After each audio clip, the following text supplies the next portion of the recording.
Hello. Sorry to keep you guys waiting. Can you guys hear me?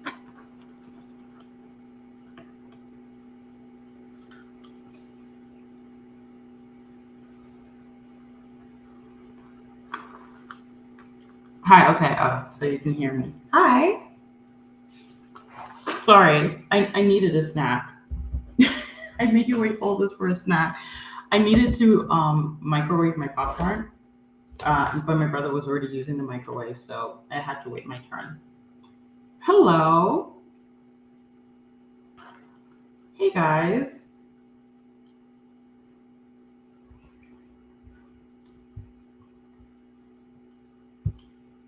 We missed you. I love how you say that. Like you can't just talk to me every day.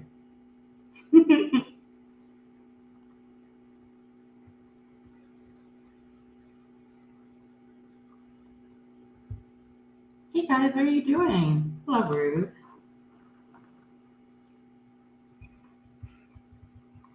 Hi, Jamie. Yeah, sure. Hey, baby, how are you?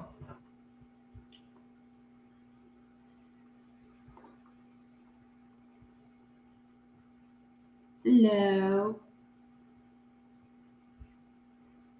How are you guys doing?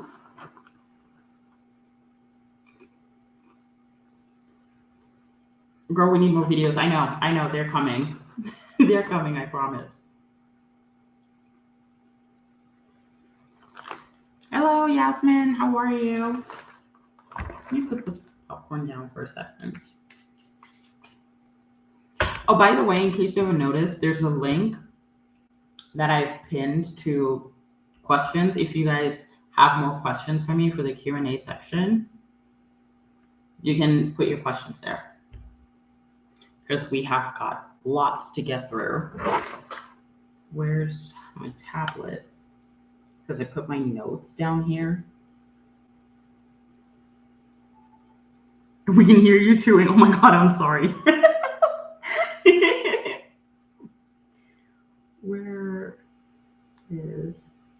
Where are my notes?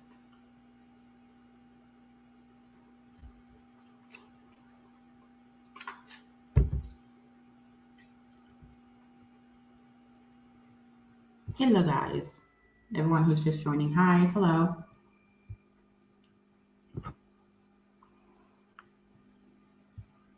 And do you have to say like why do we have to discuss? Yeah, like really, why do we have to?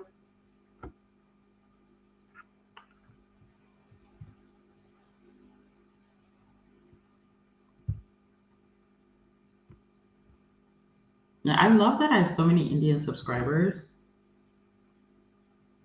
Like that's my second largest like territory of subscribers. It's the US, then India, then I think the UK.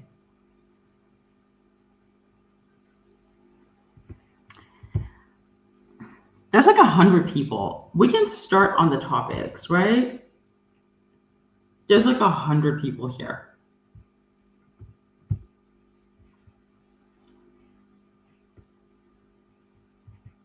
I'm the only Jamaican here. I'm unique.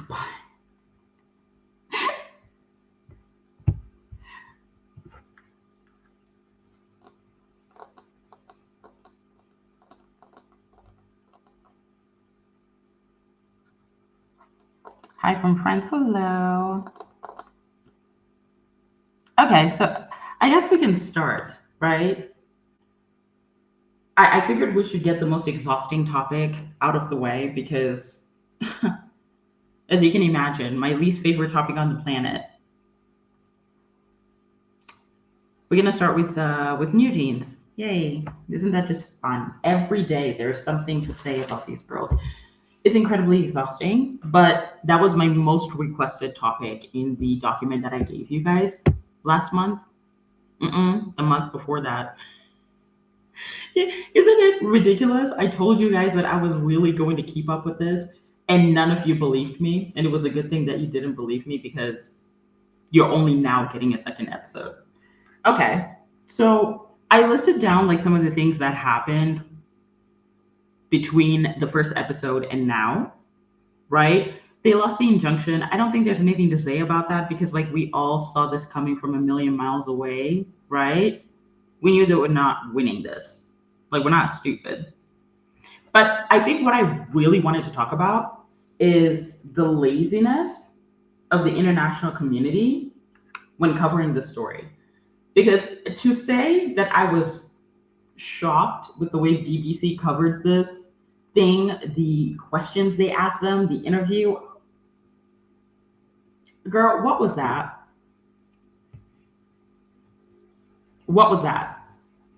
They threw them ridiculously softball questions, and it was, I mean, it was ridiculous to watch. The comment section was so bad. Oddly enough, excuse me. Oddly enough, the comment section wasn't like harassing the girls, but it was just like Koreans pointing out, going, "Hey, I don't think these kids know what they're doing." Which, by the way, it's really been interesting to see how lenient Koreans have been with them. Like, of course, there's some Koreans who are just, done with the girls. They're just done.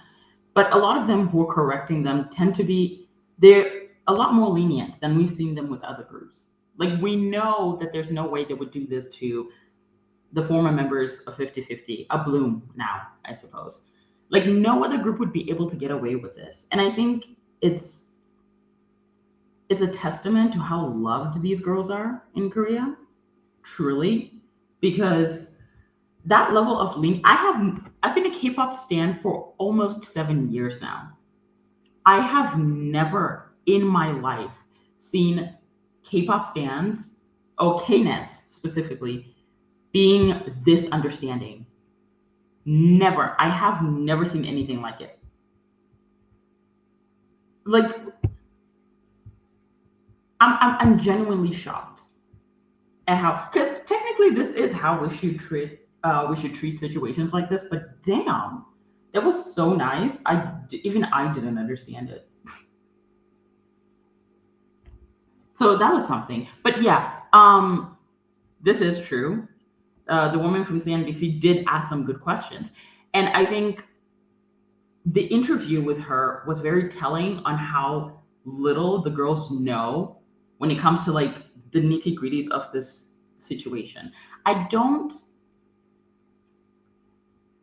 think the girls understand how this behavior is going to shape the future of K-pop. I'm genuinely terrified of upcoming contracts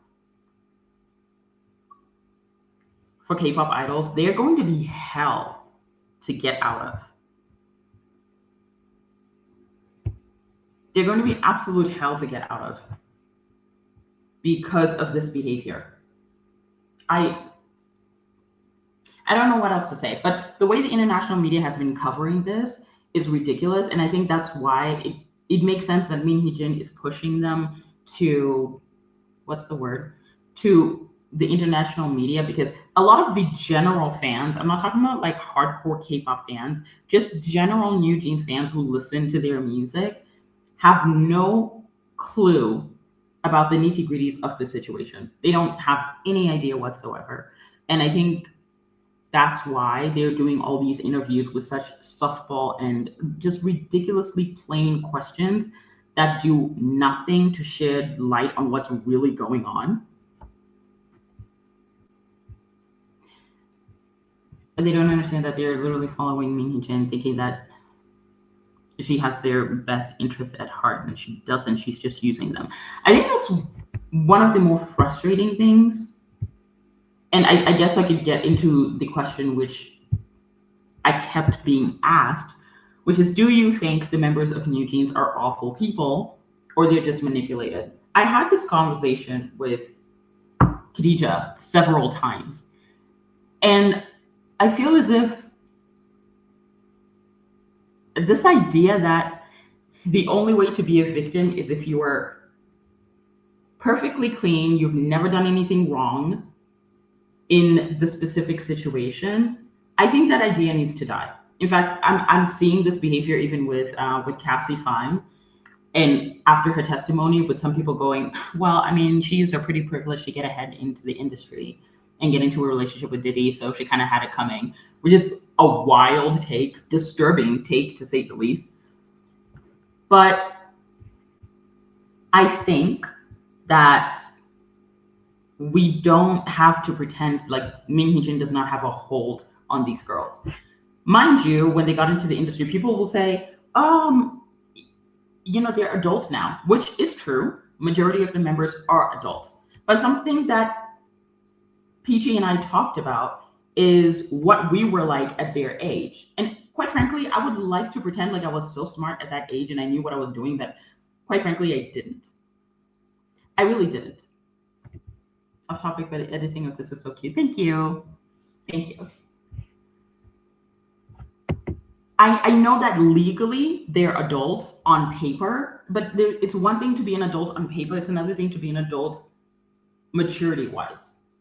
And quite frankly, there was no difference between me when I was 16 and when I was 18. Okay, at 18, I was still as stupid as I was when I was 16. Like literally nothing changed. So, and this isn't to excuse their behavior because I know that someone's going to think that I'm trying to exempt them from their behavior. Of course, I'm not trying to do that. That's Khadija hyping me up by. I'm not trying to excuse their behavior because at the end of the day, yes, they are responsible for their actions. But trying to eliminate the years that Min Hee-jin has had to advance mentally and get her claws into these girls, you can't eliminate that. And again, speaking of Peachy, I told her this yesterday, and this was like an example that we both used. So both of us are Christians, right? And we grew up with a certain belief about our faith. And only a couple of years ago did we come to the conclusion after research that what we had been taught was not true. Now, mind you, when I came to this conclusion, I was like 26 years old. And my parents are like my spiritual leaders. I mean, they're not horrible like Min Hee-jin, right? They're not disgusting. But I kind of put them on a spiritual pedestal, and honoring your parents is such a big deal in our faith. So for me to deviate from something that my parents taught me for so long, easily the hardest thing I've ever had to do. Mind you, I'm talking about I was 26, okay? When I came to this conclusion, it was so hard to walk away from that. Expecting 21-year-olds to come to the conclusion that Min Hee-jin is their enemy right now, they are too close to the situation to recognize that. They're just way too close. And so it's like, you may say, well, I'm 18 years old and I can see that she's a terrible person. Yeah, but you're on the outside. She's had plenty of time to get her claws into them. If you go back to the first video I ever made about newjeans, this was right after they debuted, and I was talking about Min Hee-jin, I talked to you guys that her emphasis on the girl's innocence was alarming. I mentioned this, I said, the way she's so hyper fixated on their innocence is sending all kinds of, alarm bells in my head. And this is what I'm talking about. Because by the time we say, oh, they're legal adults, they're responsible for their actions, she's done a great job of, exactly, this is what I was just about to say. She's done a great job of isolating them. You see, these girls genuinely believe that Hybe is out to get them. This is a genuine belief that they have because Min Hee-jin has had time to do that. She separated them from the rest of Hybe. They had their own phoning app. They had their own personal things going on. She separated them from the rest of the Hybe artists, but then convinced them that this was not her idea. It was Hitman Bang's idea because he doesn't want to associate with them. So you can imagine when they have those instances in the elevator where he doesn't greet them, they start to think that we are being isolated. But they don't realize that this was her plan all along. And you can tell that she still maintained a relationship in which they're still trying to impress her. The speed at which Honey could not wait to tell her about her interaction with Illit, even if there was nothing noteworthy about it, is very telling, So she's maintained this kind of limbo where she has them thinking that they can trust her like a friend, but they also still have this need to impress her deeply. And they believe that they owe everything. They believe that they owe everything to her. Exactly. I mean, we're talking about she told these girls that Hybe wants to kill them. Okay. As far as these girls are concerned, and this is something that Khadija pointed out to me about them laughing in the courthouse when Adore CEO was crying. And she said, if I was in that position where my mother had told me that a person was trying to harm me or hurt me, and then I see them crying, to me, it's going to seem as if they're trying to play the victim, you know? And it makes perfect sense.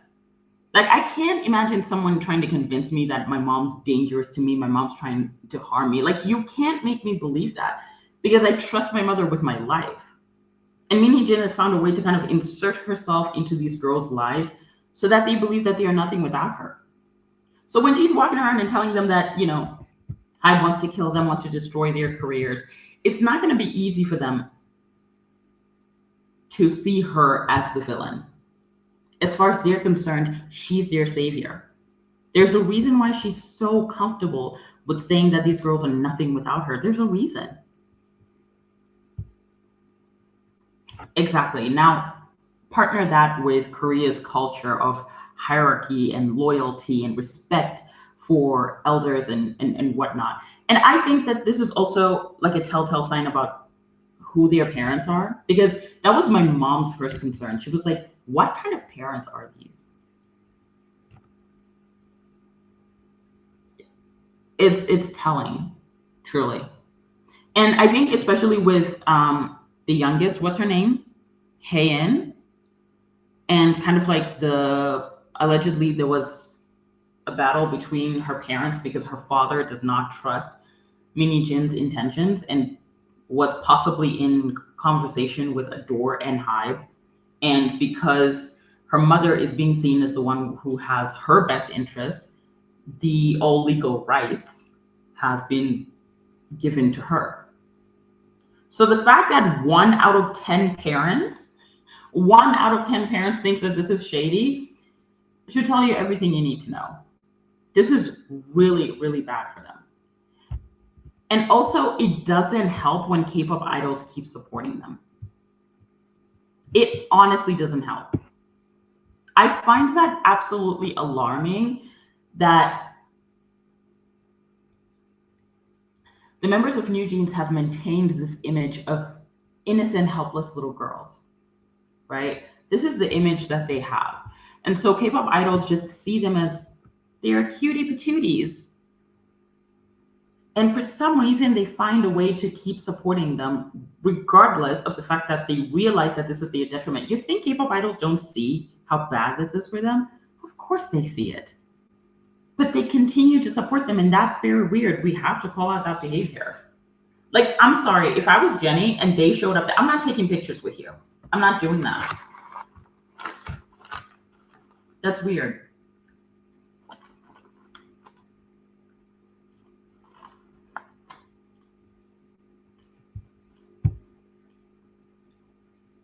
They call these meetings with Adore secret meetings, but why couldn't a father feel comfortable telling his own daughter that he was meeting with them? Exactly. That should tell you how messed up the situation is. And I'm just genuinely disappointed with the adults around them. I am incredibly disappointed because they are responsible for these kids. And the fact that the father didn't feel like safe enough to tell his kid that he's having conversations with Adore should tell you everything you need to know.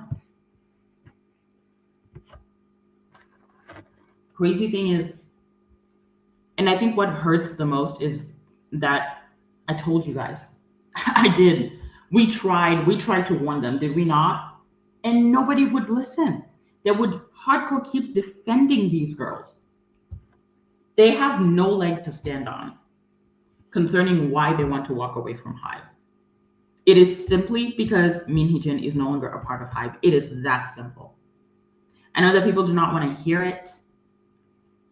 There is no mistreatment. There is no mismanagement. None of that. They want to stay with Min Hee-jin. That is the only reason. Because if there was evidence, they would have presented it by now. Some of the conversations I saw that Min Hee-jin had on Kakao chats where she's like telling some of her informants that the case of using illit, for example, as bait to get Hybe to get into a public warfare with Hybe. She mentions that that's not enough. She's not stupid. She knows Illit isn't copying newjeans. She knows that. And for a lot of people who are saying that Minhyejin has abandoned them, she hasn't.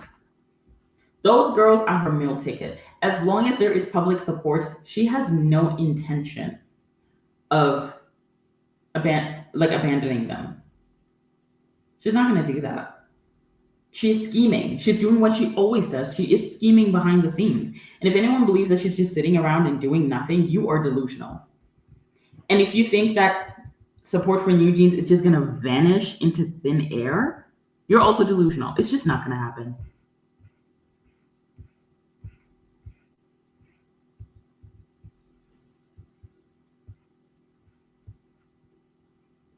I mean, so at the end of the day, I think like most people, at least in this comment section, believe this is a mixture of both. Yes, they're responsible for their actions, especially what Honey did. Honey blatantly lied. Okay, she lied. She changed her story. That was messed up. That was fucked up. You know, she didn't trip on a bike. She was very much aware that she was changing her story and that she was lying. She's very much aware of that. So yes, they can be held accountable for their actions, but let us not use that to minimize the amount of manipulation that's going on here. The power that Minhyejin still has on these girls. It doesn't magically wear off just because you're a legal adult. That's not how that works.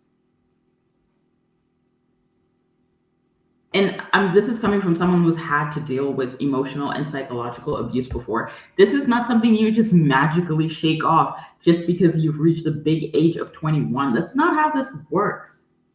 It isn't.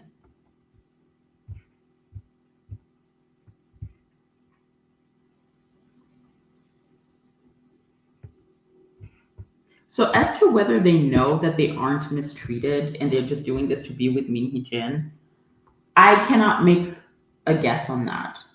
All I'm gonna say is that if they know, I wouldn't be surprised.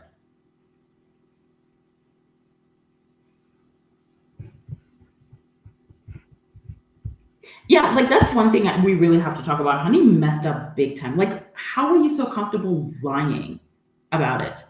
And the fact that Adore found out because their lawyers weren't good enough to, weren't smart enough to cut off the messages, it's just dumb on so many levels. And for her to try and gaslight the public into thinking that she's aware of all the details and she just didn't say anything because she holds all the cards is crazy. Like, I don't like being told that I didn't see what I saw.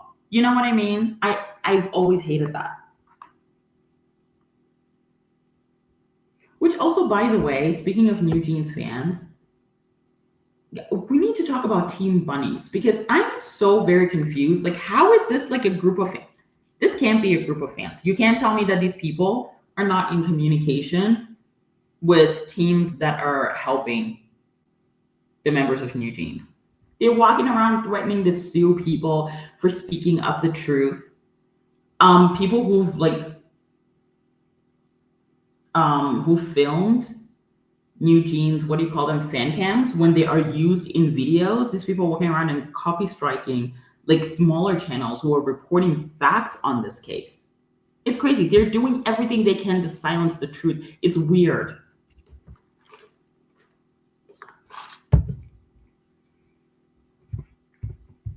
Exactly.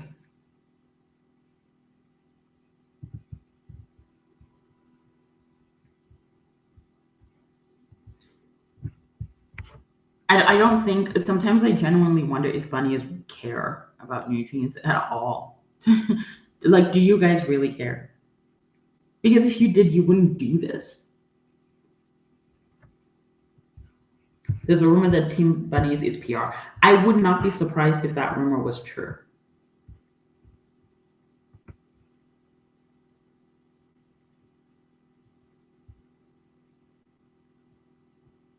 And I mean, that's another thing that happened that I never got to talk about. The fact that there was this weird bunny who was like, what was her name? I forgot. And this bitch was walking around making ridiculous claims on behalf of newjeans. And I remember people were asking me like, Cheryl, have you seen her videos? Maybe you should say something. I got a brain aneurysm from watching one of her videos. I thought I was gonna fall over from the amount of bullshit I was hearing. And before I even got the chance to respond to her videos, apparently people became aware that she had met with some of the members of newjeans in person. And the crazy thing is, a lot of people are saying that their DMs are closed, meaning that they would have to reach to her. And mind you, she was already known for talking shit about BTS, especially where Suga was concerned. So you mean they deliberately reached out to somebody like her, someone they know is a hater and spreads information that isn't true?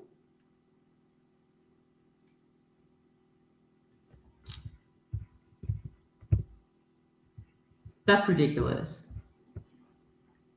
They always say they're holding back, but when the mic is on, they never have something relevant to say.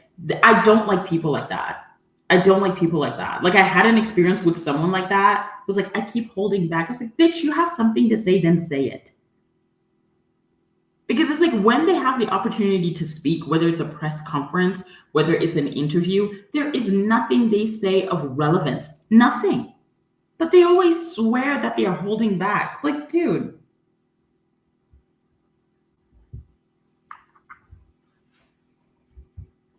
I think that the adults around them have taught them to be calculative. And in their minds, it's for a good cause. The good cause being that they're fighting HYBE. That is what they believe. They believe they're doing the right thing. And it's going to take forever to convince them otherwise. And I really hate to be that person, but this is one of those moments where they're going to discover too late, because these girls have way too many enablers. Like, in my personal experience, certain things were easier to shake off because I was not surrounded by enablers, right? I was surrounded by healthy people who could listen to my concerns, who could give me a different perspective. These girls are surrounded by enablers alone. Their parents are enablers. Their fan base is enabling them.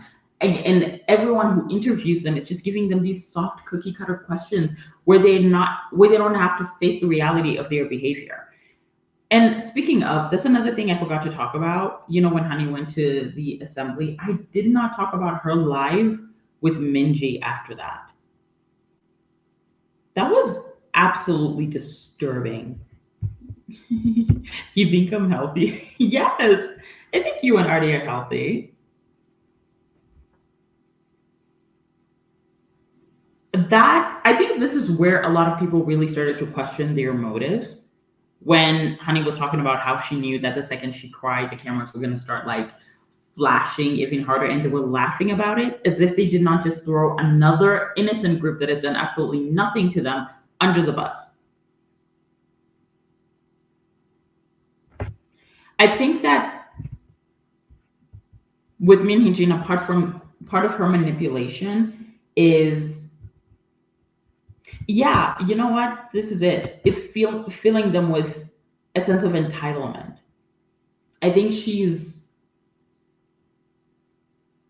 has abused them in a way that doesn't seem like abuse, because usually young people tend to see abuse as, you know, derogatory behavior, like treating somebody badly, making them feel awful. But I don't think people realize that spoiling someone and raising them to be entitled and selfish is also abuse, because that's not your responsibility as a parent. You're supposed to be raising a decent person. And so I think she's put them in that position, but not entitled enough to think that they're better than her. So she's maintained this limbo, I guess, I can't find a better word for it, where they need her approval so badly, but when it comes to everyone else, they think that, you know, they're better than everyone.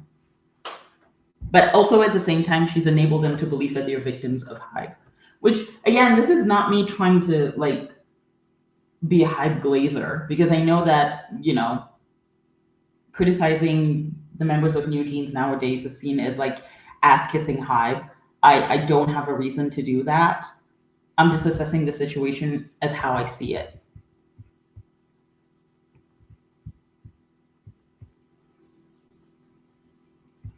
Yeah, I think also what is not being accounted for is the time they've known her since they were trainees. Because mind you, these girls were in source music. Remember, Min Hee-jin was supposed to be working them with source music. The second she was able to convince them and their parents to leave source for her own personal company, that is when we should have known that it was over for them. That was when we should have known, because she really convinced them, some staff, and their families to walk away from source music. So we're talking about all the time they were there, she was there with them. And then she moved them to her own company. And then they debuted. Like, she's had plenty of time to get her hooks into these girls.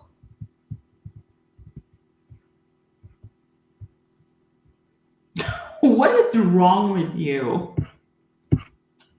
Shut up. Not that source music was any better, no, obviously. You're actually fair. Keep it up. Thank you. I'm trying to be. Because this is a delicate issue, and I think that because emotions are so high, people have forgotten how delicate this case is.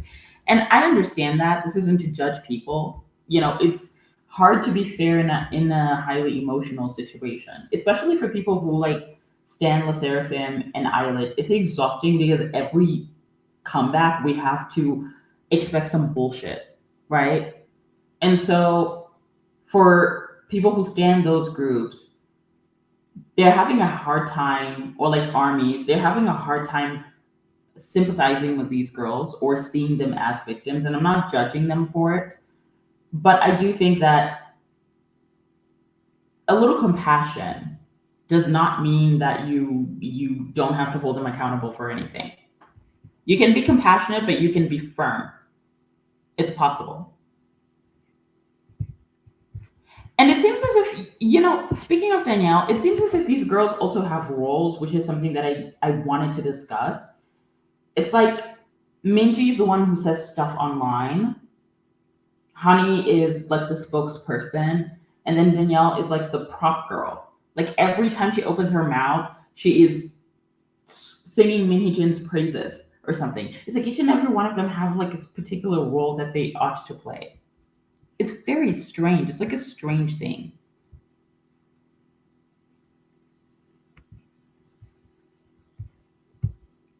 Oh yeah, this is a thing where they're hiring.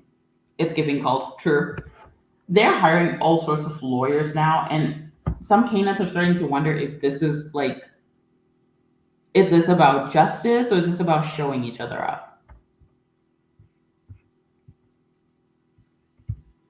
You know, Interestingly enough, I feel like Hidden and Han have.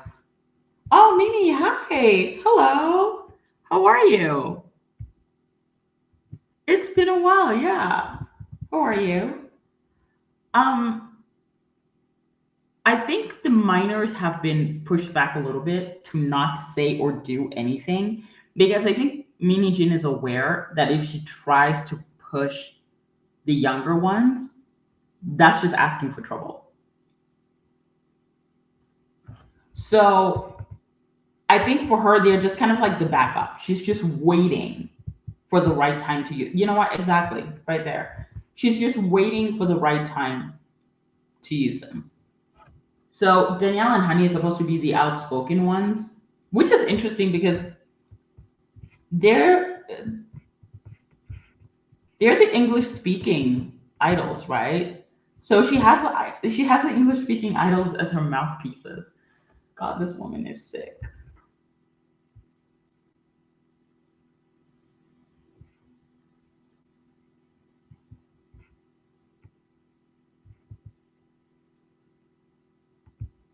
No, a lot of people have been saying it. They've been like, "Oh my God, they look like her. It's crazy."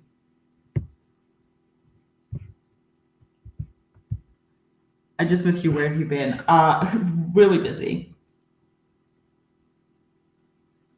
Ninja can also fluently speak English. Yeah, and she's the social media one. The one who was yapping a lot on the phoning app, remember?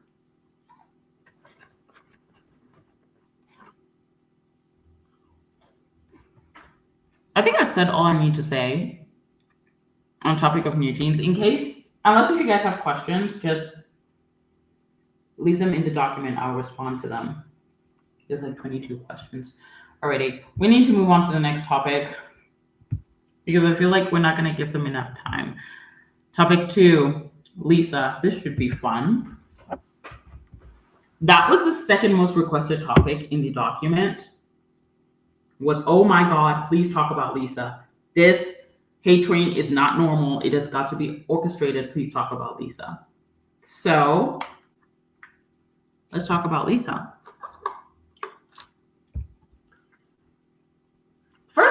The first weird thing that I noticed was channels popping up out of nowhere. Like, I have to mention this, by the way. These channels have like never existed or never talked about K-pop before. Coming out of the woodworks to tell us how much Lisa is failing in the West. Yeah, I'll get to the Met Gala outfit in a second.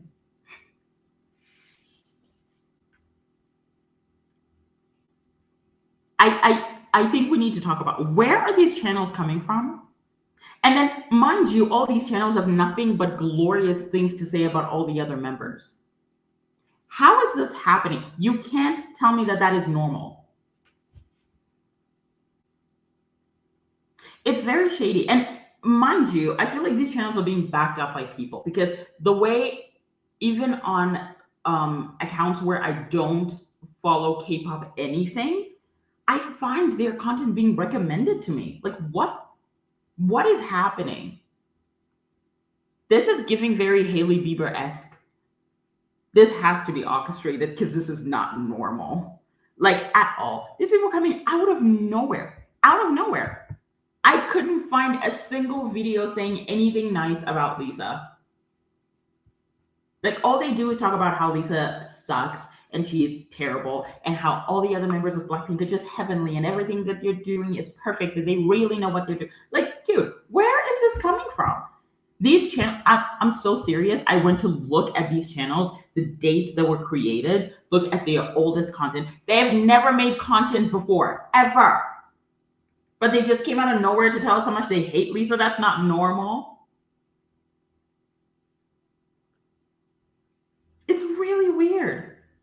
You cannot tell me that that shit is not orchestrated. Like, this isn't to say that you're not allowed to not like Lisa's music. I think it's totally fine if you don't like her album. That is perfectly fine. But I'm just saying that I feel as if something is in the air.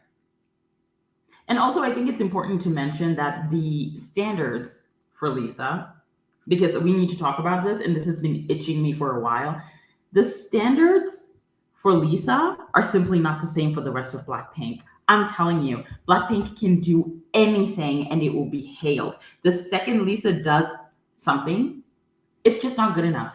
It does not matter what she does, it will never be good enough. The standards are just not the same. Like, I don't know why. I'm genuinely curious because remember when the N-word videos came out, right? We all remember those. Why is it? Oh my God. Excuse me, hang on. Sorry, I needed to cough. Why is it that when these N-word videos came out, Lisa was getting bashed more than anybody else? I'm sorry, are there not 3 people who said the N-word? In fact, interestingly enough, we all knew about Jennie saying the N-word prior, right? So why is it that she was getting the most flack out of everyone else? In fact, one person went as far as to say that I'm not even surprised that Lisa, of all people, would say the N-word. Why are we trying to push the narrative that Lisa is racist? Why are we so obsessed with that narrative? I genuinely do not understand. Like, if you want to criticize the girls, I don't have a problem with that. But keep it a buck across the block. Why is it that there's so much lenience for the other girls and just not fully. I don't understand that. I do not mind criticism. What I cannot stand is hypocrisy.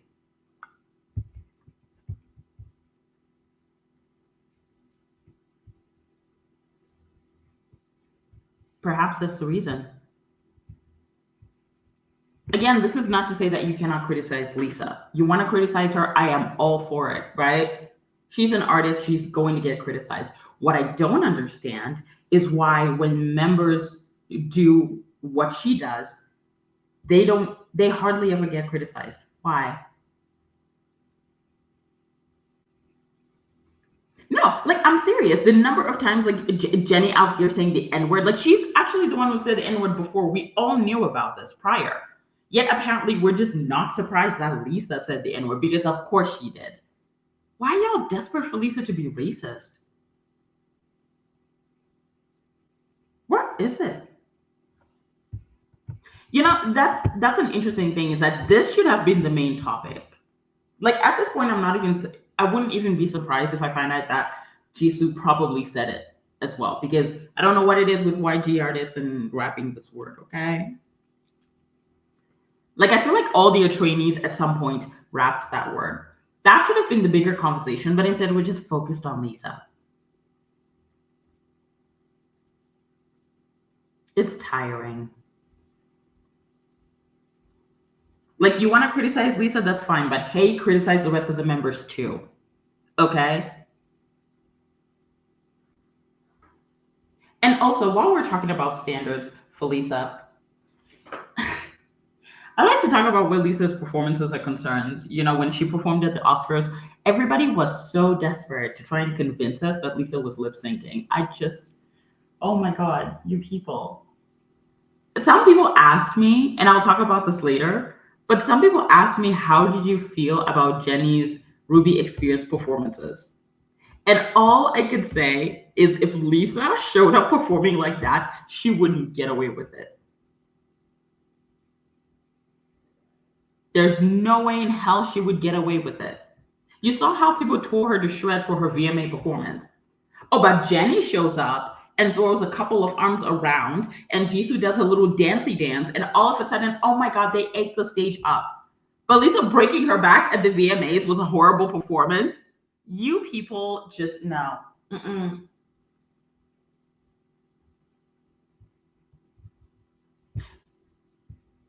Which, by the way, I mean, I really don't want to throw shade, but for those who consider themselves blanks, yeah, who were disappointed with the N-word situation, berating on Lisa while still standing the other girls. Like, babe, you're gonna talk all that shit while you're still one of the members as your profile picture? Be fucking for real. Quit being a hypocrite. Hypocrisy is not cute. Like, people will make videos saying, we need to stop standing Lisa. Oh, but you're still standing the other members who said the N-word. What's your excuse? Oh, because it's Lisa. Lisa's the racist one. Man, fuck off. Excuse my language. Fuck off. You guys are full of shit. You're full of shit, for real. God, and you wonder why I don't want to associate myself with you.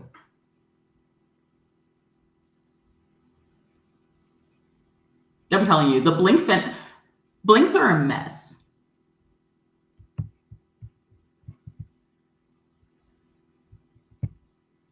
Yeah, I think it's a mixture of it being cumulative, and also I think something is happening behind the scenes.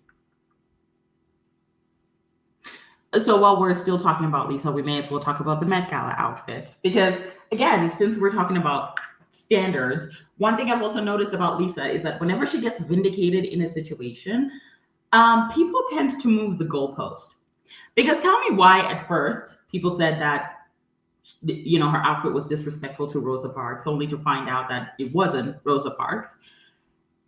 And then somehow the story moved to, well, Lisa should have told the designer that this was disrespectful. I'm sorry. God. I'm sorry. Hang on.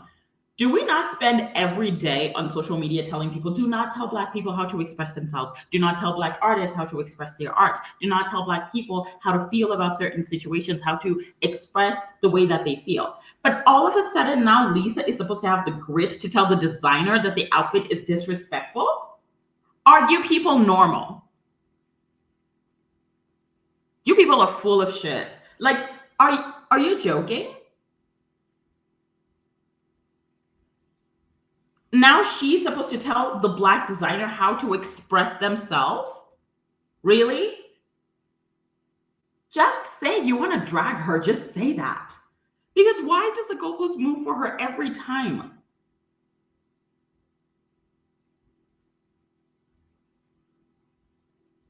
That's not normal.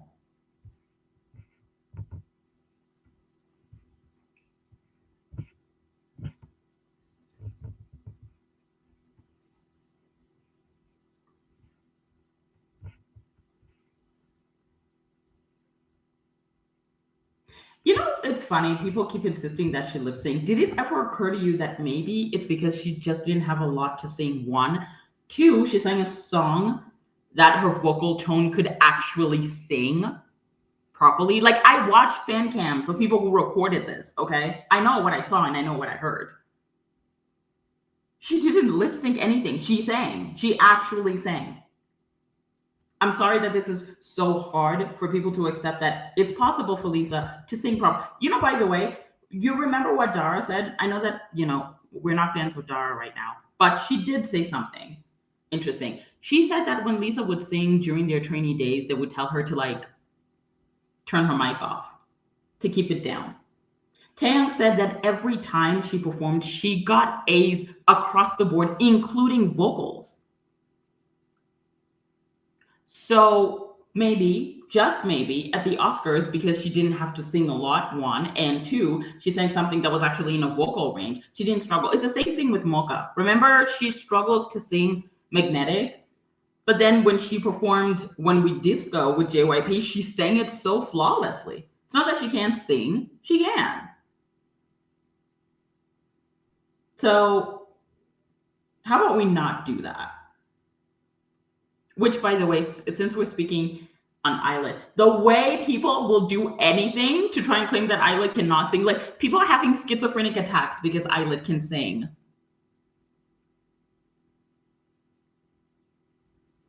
It's driving people crazy. Like they just refuse to believe that Illit can sing. How is it that it's always, somebody said this, it's always one bad encore until it's a hype group. If it's a hype group, it's just because they can't sing in general. Again, this is what I'm talking about with the damn standards. All I'm saying is that maybe y'all should just stop speaking on Lisa. Like, girl, you have no idea. We are so damn tired. Get a job. I know job applications terrify you. I know they're in your nightmares. Because, like, find something to do.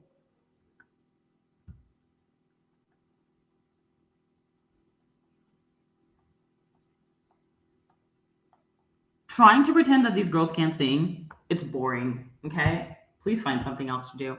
And I'm just about done with this topic. Let's move on to the next one.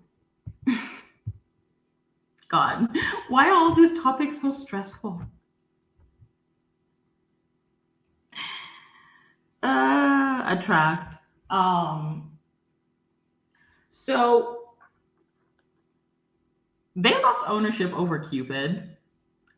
I mean, anyone in their right mind could have seen this coming from a million miles away because their evidence that the Givers did not deserve the rights to the song was, well, we just got a vibe that there's something wrong with them.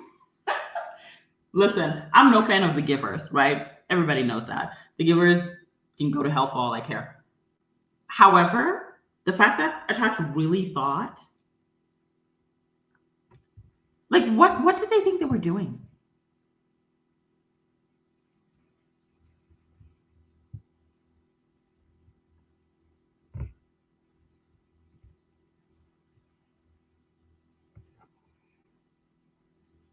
Oh, exactly. Thank you, Mimi. But people don't want to acknowledge that. No, because I'm sorry, they really stood there and said, well, we just have a vibe that they had bad intentions. God, fuck off. And did you realize that when ablume debuted, the second ablume debuted, what did attrakt do? They took Hina's like mental stress and started parading it for the whole world. Do they think we're stupid and we don't see what they're doing? Attrakt has always been the kind of company that focuses on winning court of public opinion. Like I've always told you guys, whenever you're so interested in winning court of public opinion, you have nothing substantial, period. And I mean, if I'm being honest, to be fair, at the end of the day, the givers are the ones who bought the song. They're the ones who incurred the risk. Incurred. Is that the word? I don't know if that's the correct word. The risk of getting the song. Therefore, based on the contract, I mean, they should be the one with the rights to it. And considering that two of the members who poured their hearts and soul into the song, you know, are still with the givers, maybe they should be the ones benefiting from it. So, yeah. And so many people were saying that it's not even just the song, it's the voices. Because have you guys heard the new 50/50 singing the song? It's not doing it for me. Nah. And while we're on the topic of ablume, I may as well talk about Echo. I love Echo. So good. And oh, the music video, so madly in love with the music video, especially the patch of sunflowers. Sunflowers are my favorite, except on Valentine's Day. Valentine's Day is for blue tulips. But the song was so good. I will say that the song they teased at the end, that sounds really, really good. Now that I want to hear.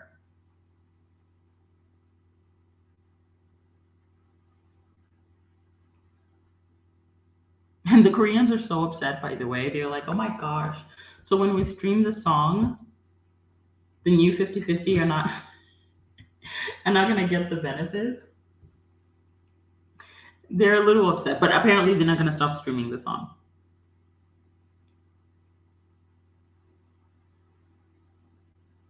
Oh, Aran's voice is just so magical.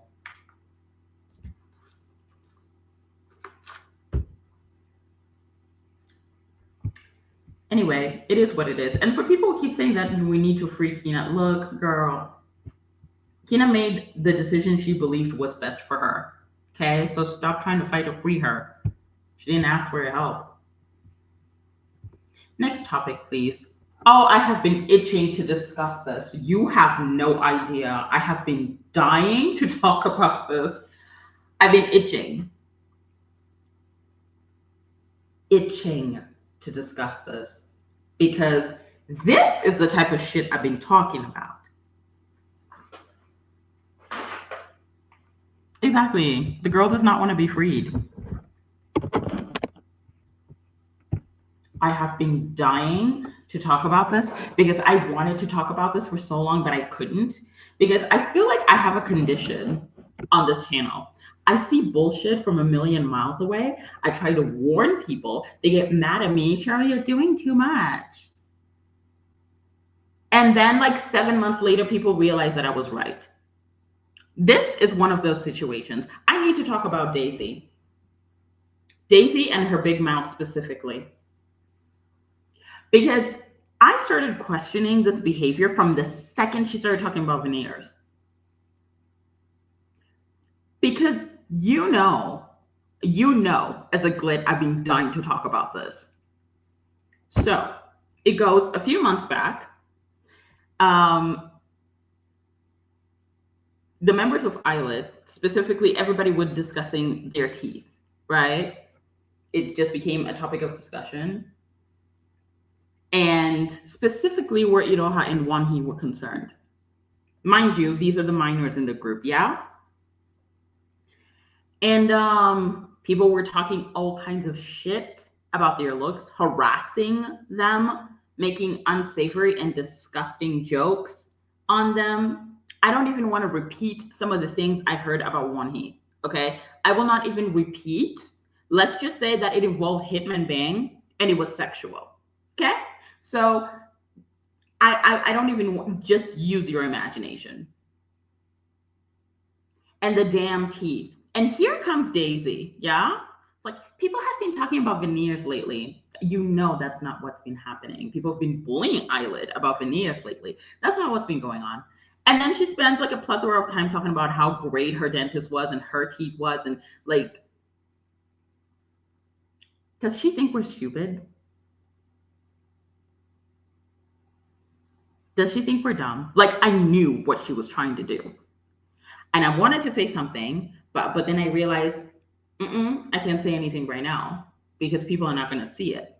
It wasn't until she started talking about the whole mental health break thing and it started to backfire on Leah from ITZY and she started getting harassed that people were like, okay, Daisy, you need to rein it in a little bit. And this is the thing about Daisy, right? Because we know that a lot of people tend to just trust her source material because she used to be a K-pop idol. And this isn't to say that she cannot speak on her experiences. This isn't to say that she cannot speak on her experiences. However, the way she's choosing to articulate herself and the topics she's choosing to discuss, doing it with not enough tact.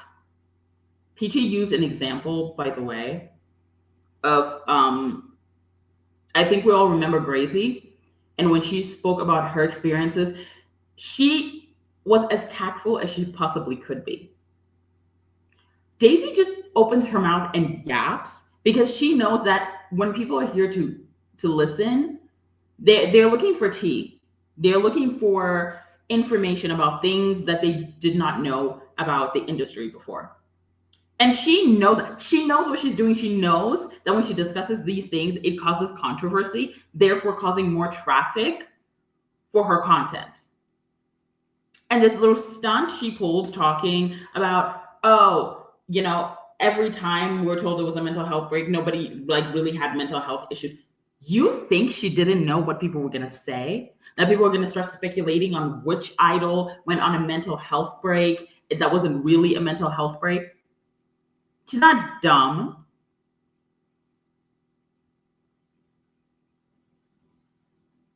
She sounds like, I'm sorry, maybe she isn't, but from the way I've observed, the way she discusses these topics, she's coming off as like she's bitter and upset at these younger idols for succeeding. Like, damn, girl, can you not? And this is the type of message I was trying to put across when I talked about Bangchan. Except the difference is, Bangchan is not like being malicious or anything. But it's like, this is what I'm talking about. You need to apply tact. You can just be saying shit. You can't just be saying shit.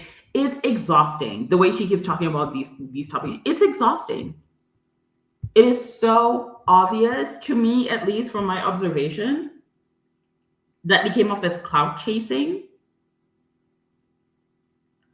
Because a lot of the things that she talks about are truly unnecessary. I knew from that veneers conversation that she was up to no good, but I couldn't say anything because nobody was going to believe me, obviously, at that time. I mean, the harassment that Leah got from that conversation alone was disgusting. Like, babe, are you trying to put her back on break? Seriously?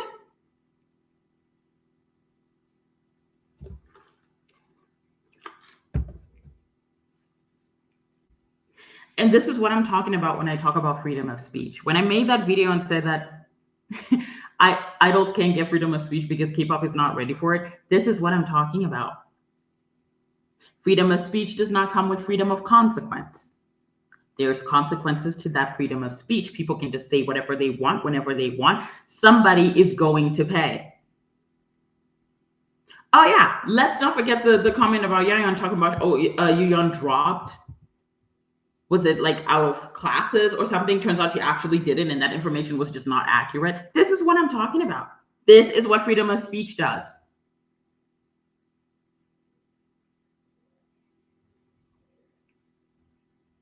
And by the way, we don't have to believe everything that comes out of her mouth just because she used to be an idol. Just putting it out there.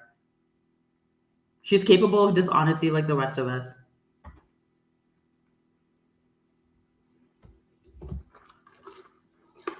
See, there's another case. She spread information that was not accurate. Like the need, if you can't stay relevant with your own creativity, and the only way to do that is to cause controversy and speculation, you're in the wrong line of work. Find something else to do.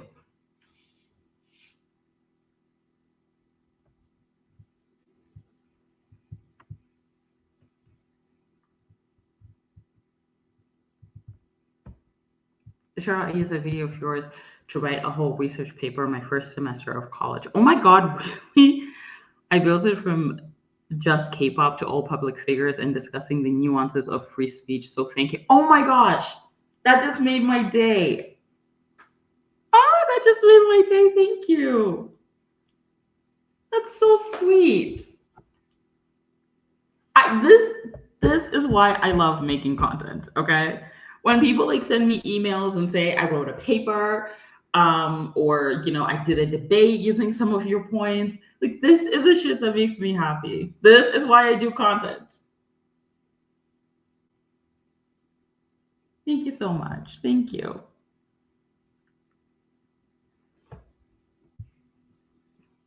Anyway, moving on to the next topic. Let's take a little break and talk about music. Okay, things that we actually like in K-pop. Wait, Cheryl, can I ask a question? Well, yeah, I did put like a document for you to ask questions. I'll answer in the Q&A segment. But I want to be able to get through these topics because we're already like an hour in.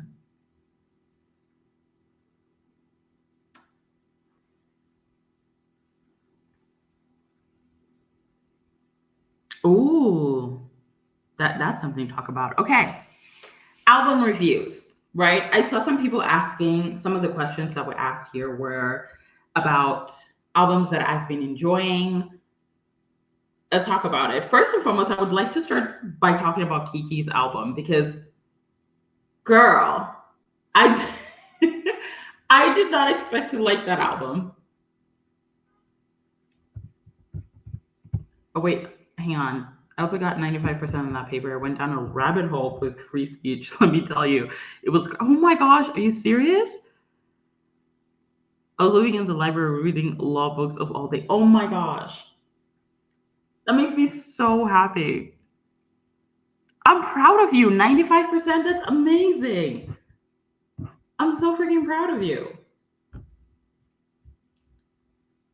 Because I want to talk, I was gonna say, let me get the kiiikiii album thing out of the way. I love kiiikii's album. Just the creativity in that album alone. I did not expect to like it. I really didn't. I don't know what I was expecting. I did not expect to enjoy that album at all. You're gonna make her cry, people. Look, you know what? I own that I am a crybaby, okay? And that I'm an emotional person.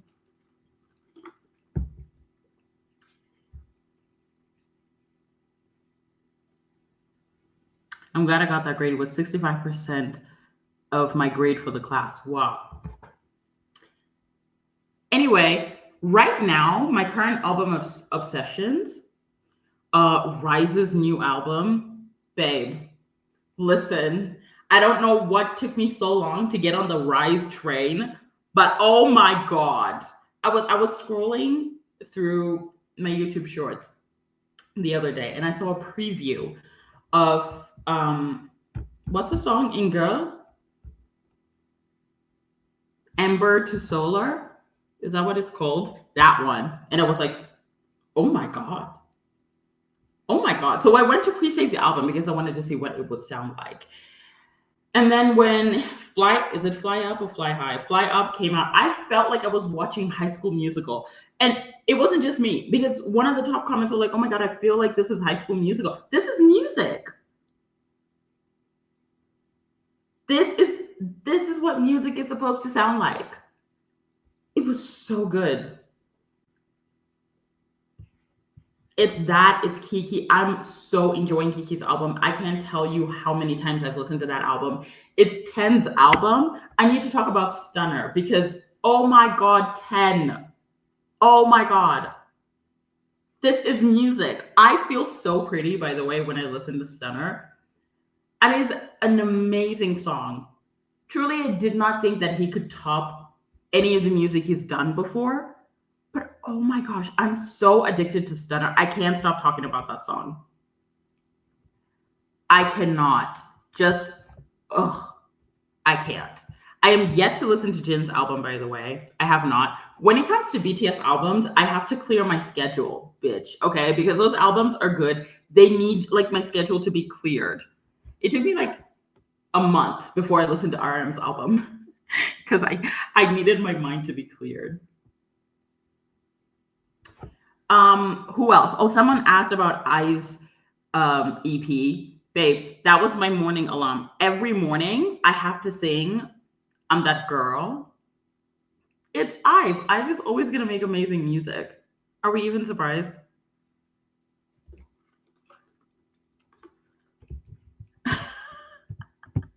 Peachy knows this. I can't stop singing 10 Stunner. I can't. I love that song so much. Who else? Okay. Might as well get this out of the way. Seulgi, girl. Seulgi. Baby, I don't know what that was. Like, I just made an entire video on K-pop soloists propping you up to release whatever that was. Hi, Cheryl. Hello. Hi. How are you? For those of you who are coming in later, I'm going to leave the live up, by the way. So it's going to be up forever. So you can get back to it if you're late. Don't worry, I'm not going to take it down. Because releasing that after 28 reasons, Seulgi. Mm-mm. Mm-mm. I don't know what that was, but that was not it.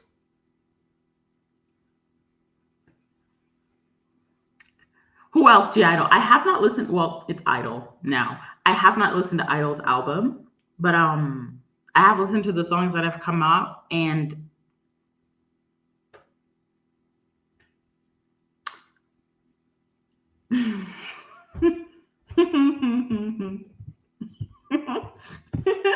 I'm not gonna say anything about that. Kiiikiii is the definition of 2010s Gen Z pop culture. Yes. I think that the album in itself really encompassed, what is it called? Uncut gem. So we have that rough around the edges music.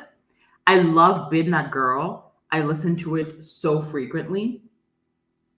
Well, I mean, I listen to the whole album, but it really finds a way to live up to the name of the album. The songs are a little bit rough around the edges, but they're so good.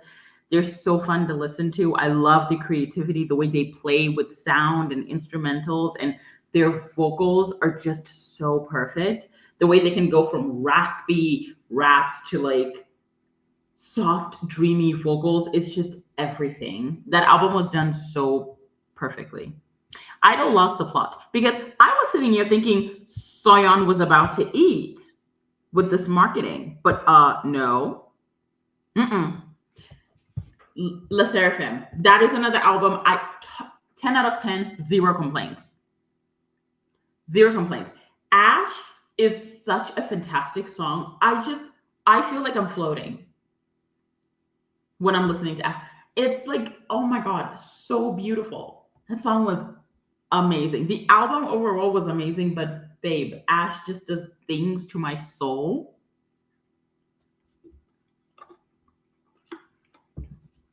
I can't. I love that song so much.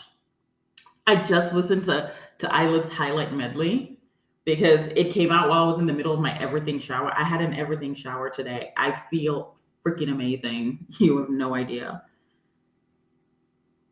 But I listened to the highlight medley. When I say I cannot wait for this album, June 16th cannot get here. Their album is coming out 2 days before my birthday. That is my birthday gift. Oh, and Mrs. Papillon, yes. That is another good song. I cannot say that I enjoyed this album specifically, but oh my god, that song just oh my god.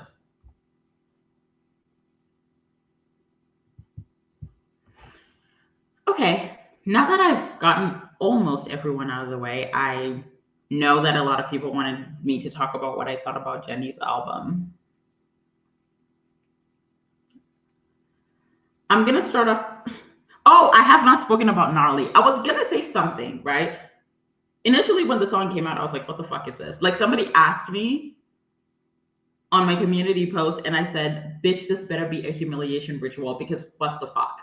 However, with that being said, I will acknowledge that the song is smart because despite the fact that I'm not the biggest fan of the song, it is stuck in my head.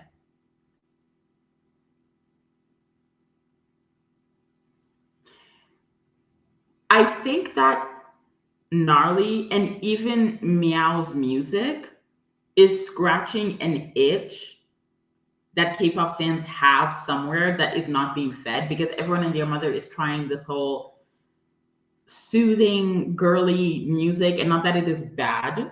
This is coming from someone who immediately stand illit from their debut album, okay? But I think there's a part of people that of K-pop that's missing the fun, the edginess in K-pop, the intensity, and people miss that. And I think that Gnarly brought that back. Which, by the way, Soohyun, this is how you do satire. Please take some notes. Thank you. And I think people just missed that, and I think Gnarly did it for them. And I think the performances are amazing because the girls just are doing a great job on stage. So it's like, even in my head right now, I can just hear it. Na, na, na, na, na, na. It's just there in my head. I've listened to the song like once. And somehow it's stuck in my head.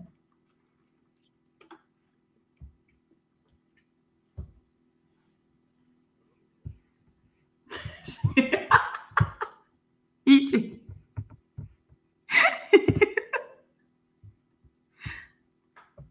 So, sorry, Jennie's album. Here's the thing.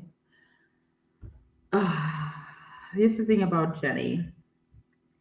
I am not surprised that people love the album. Oh my god, Artie, can you not do this? Not with your money. She paid a couple of bucks to tell me that I'm gnarly. Good to know. Funding my college education $1 at a time. We love you for that. I was gonna say, I absolutely understand why people love Jennie's album, right? I think it does a lot for people. You know, for people. Just not for me. I love a total of about 3 songs, and that I enjoy. I listen to them frequently. Is it 3 songs or 2 songs? It's 2 songs. Peachy, stop that. What is wrong with you people? Is it because I won't let you buy me a mug? Is this what it is? Peachy keeps insisting that she wants to buy me a mug.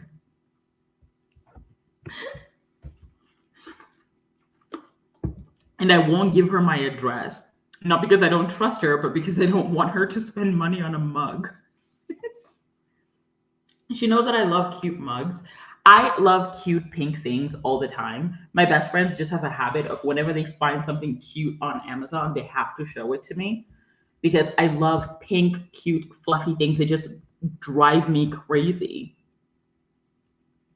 It's like a serotonin boost. And so she wants to buy me a cute mug, and I don't want her to spend her money. I'm 14. Bitch, you're gonna make people think that I'm best friends with a minor. Don't lie on this internet.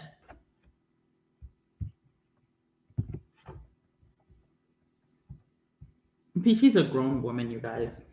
She's a year younger than my sister. She's grown.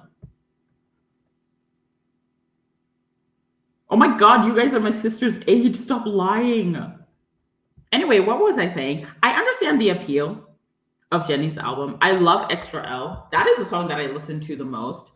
I enjoy the song. I understand why people love the song. The album in itself. The album just feels unfinished to me. That's all. This isn't to say that it's a bad album. I'm just like, I personally didn't enjoy it, but I can see why people did, and that's not a bad thing. Have we talked about everything? Is there like any song that I have not discussed that you guys want my opinion on?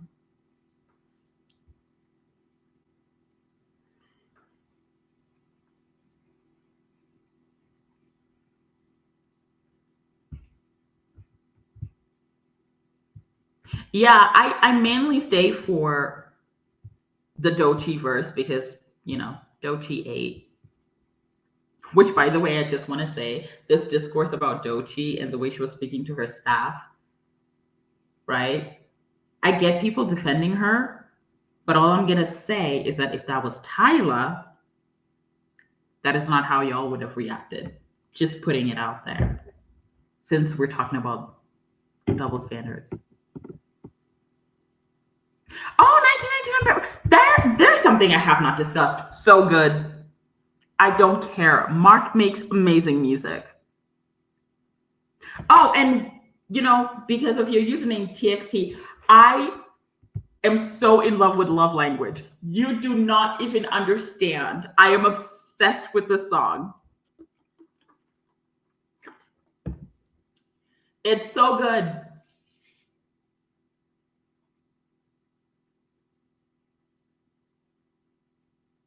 Love Language is so good. Freaking love it. Also, I didn't realize that TXT fans and engines hated each other so much, because why y'all always fighting? The comment sections, especially on their TikTok, are disgusting. Okay, Yeji. The song was good. Okay? Now that we've established that, I just don't think it has any longevity. But the song was good. Get their changha on. We love to see it.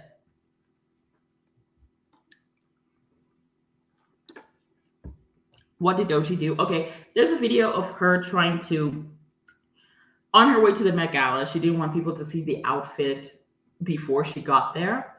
And so she was, what people are saying, instructing her staff team on how to cover her. But some people were saying that she was being a little bit abrasive with them. Like, you can ask your staff nicely.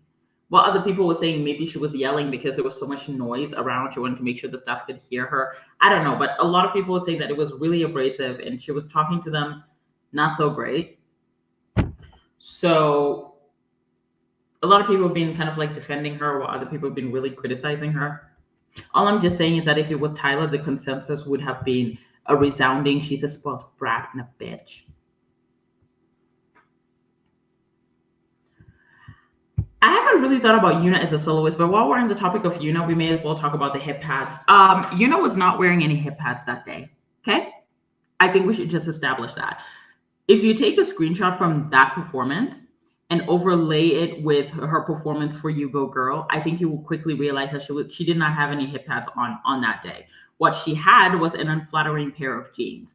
I found an older picture of mine where I was wearing that same cut jeans, and looking at the ratio of my waist to my hips, anyone could think that maybe I had stuffed something in my jeans. It was a shitty pair of jeans. She was not wearing hip pads. Just do a side by side with her You Go Girl performance. I promise you, it was the jeans. There was no hip pads. At least on that specific day. I know she's worn hip pads before, but in this case, she wasn't wearing any.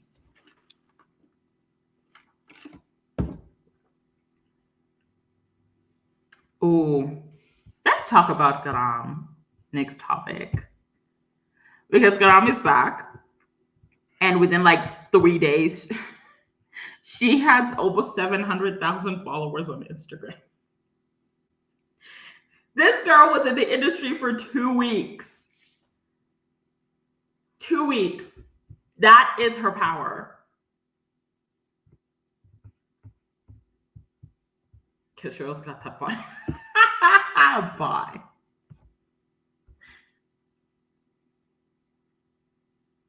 Like the second I found out when to follow her, instantly. Like that is her power. Everyone's like, she was only an idol for 2 weeks. Yeah, and this many people are coming to follow her after 3 years. That should tell you something. Also, I want to talk about eunchae's Instagram post. Did you guys see it? Where it's like a plate of grapes, and then she put 5 roses and then a white heart. Oh, eunchae!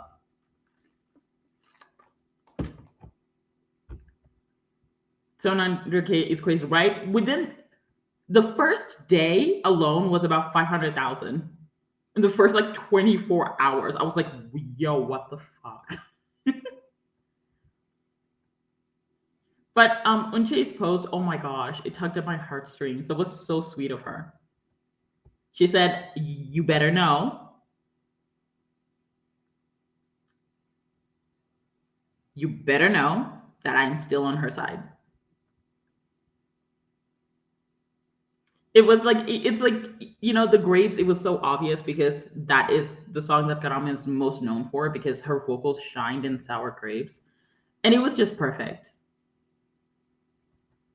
And of course, like, you know, the fans are fighting over it, saying like La Seraphim should not be associating themselves with her, which is crazy because they were her teammates and they were her friends. I don't think we should dictate how they process everything that happened, because it's not just that Garam was kicked from the group, she was ripped away from them. And it's obvious that eunchae had built, you know, a connection with her. So trying to pretend like the girls are not allowed to miss her, that I don't think that's fair. And they knew her personally. We don't, but they knew her personally. So like I absolutely understand, like, because fearnots were absolutely disgusting to Garam when she got kicked out. I mean, you people are not going to rewrite history. You people were gross to her. It was sick to watch. Absolutely disturbing. So I understand the issue with fearnots. However, there were some fearnots who still loved Garam, who still wanted to support her. And I don't think they should be shunned because, you know, majority of the Twitter stands anyway were being foolish. And I don't think we should tell the members of the Seraphim how to grieve what could have been a 6-member group. We shouldn't have to tell them how to do that.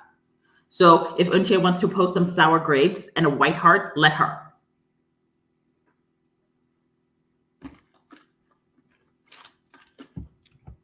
Exactly.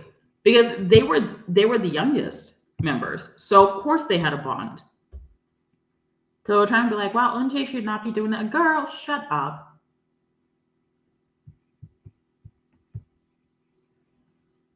Oh dear Lord. Oh, the next topic. Somebody was like in the community post, which by the way, I'm supposed to delete since we're on this live. They're like, I know you're gonna defend Kiss of Life because you like defending racists. This rhetoric of everglow-up is racist is so boring. I am bored now. I am in desperate need of like a new attack. Please find something else. This is boring. I'm bored.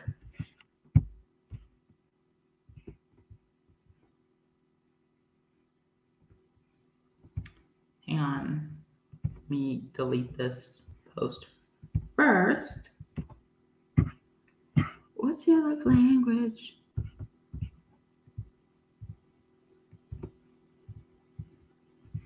Because I forgot to delete that. Okay.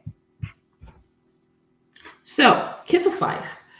Regardless of how you feel about what happened with the birthday stream, I think there's a few things that we need to get straight that I feel like a lot of people are not understanding. Number one, Kiss of Life is not canceled. Okay. The number of videos I've seen people like, oh, Kiss of Life is so over because people were not streaming their special album. What group you know that isn't like BTS or Blackpink, okay, releases a special album and people stream the hell out of it? Just name one group. Nobody knew about this. Like when PG told me about the special album, I was like, the what? I had to go like look it up. I didn't know that was a thing. So because people didn't stream as a special single, therefore that means the girls are canceled. You people don't know what you're talking about. Cancel culture is not as real as you think it is. It works.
Okay, we're good now. Sorry. No, I'm good. I'm back. We're good.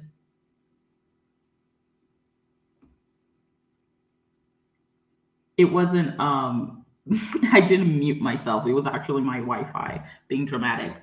Okay, as I was saying, you guys know this is the advice I have always given people since 2021, and I will continue with that advice. If you feel like a group is no longer on the same wavelength as your principles, 100% take your support away. I've always advocated for that over yelling and screeching on Twitter because that shit does nothing. So I am for that. The Wi-Fi is gnarly.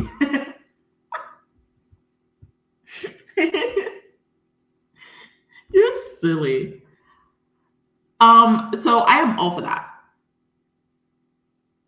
Yeah. So if you want to pull your support, I'm not gonna sit here and judge you. Okay, that is perfectly within your rights, and it's not my job to tell you, oh, you shouldn't do that or whatnot.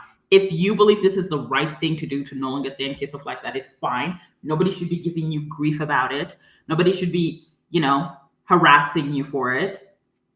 It's perfectly within your rights to no longer want to support a group. Okay, that shit is free. Okay, so if you no longer want to support them, don't let people bully you into thinking that you're doing something wrong. With that being said, for people who think that this group is canceled, you don't know what you're talking about. Okay? They're nowhere near canceled. And, if their comeback does well, please don't say that I didn't warn you. I don't want to see meltdowns on Twitter. Like, why are these girls saying?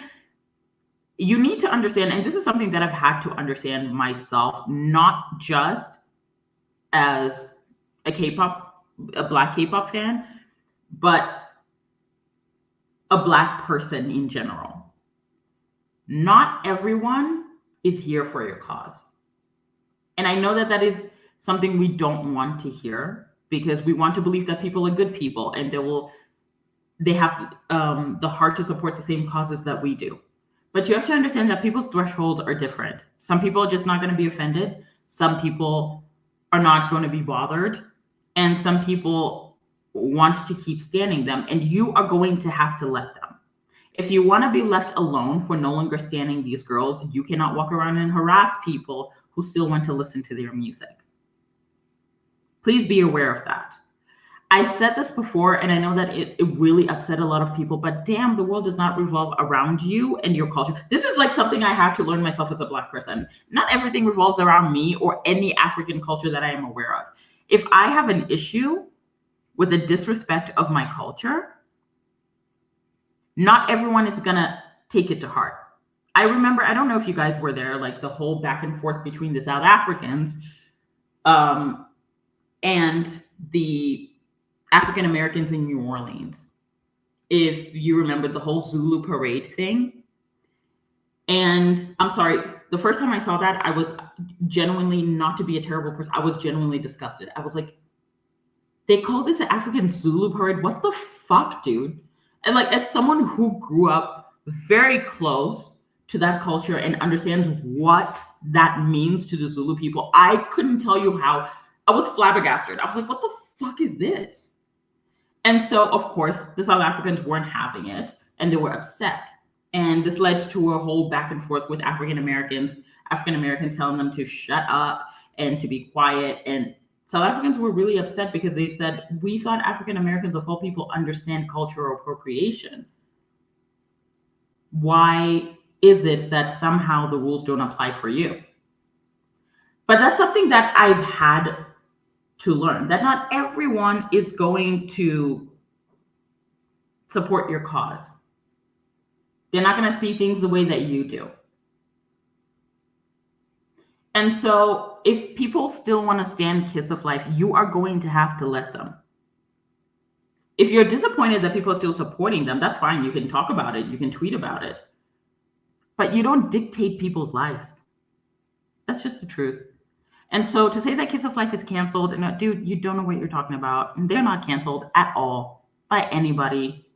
People are still anticipating their comeback. I think they're coming back in June or something. People are still anticipating their comeback. They're still watching all their teasers, etc. And that little special that did not get streamed, it didn't get.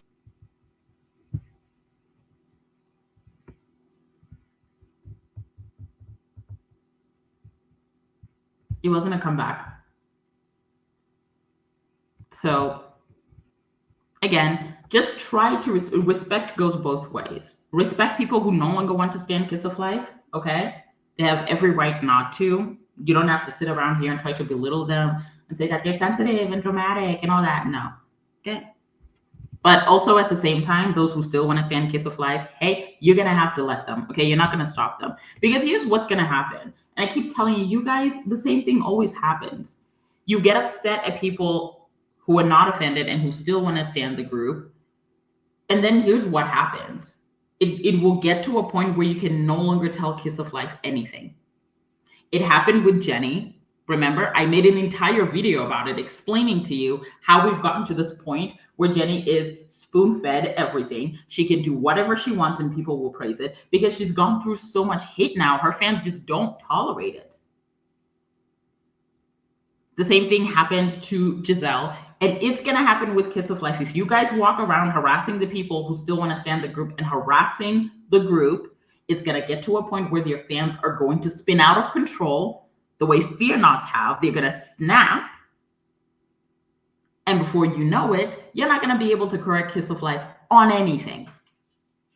So can we please avoid that? Can we act like we've learned from our mistakes? Can we do that?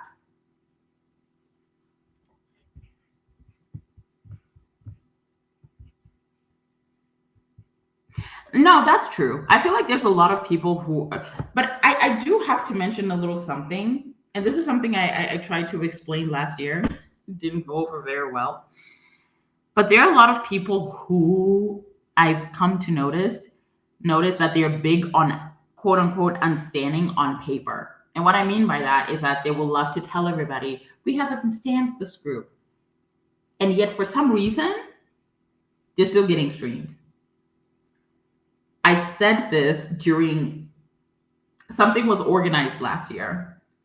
And I went to see if this thing was working. And all I realized is that the streams were the same. The likes on these groups' Instagrams was still the same. And their TikToks, nothing has changed. People are so big on lip service. K-pop fans are so big on lip service. So if they don't do well internationally as they used to before, I would say well done. However, I would not be surprised if the diminishing margin is not that large because K-pop fans are so big on lip service. They always claim they'll do something and they never do it.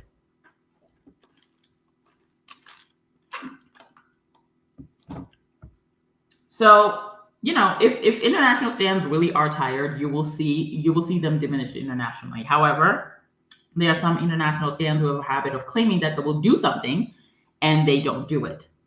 So if they continue to be successful in the West, I am not even going to bother pretending to be surprised. I'm just not going to do that.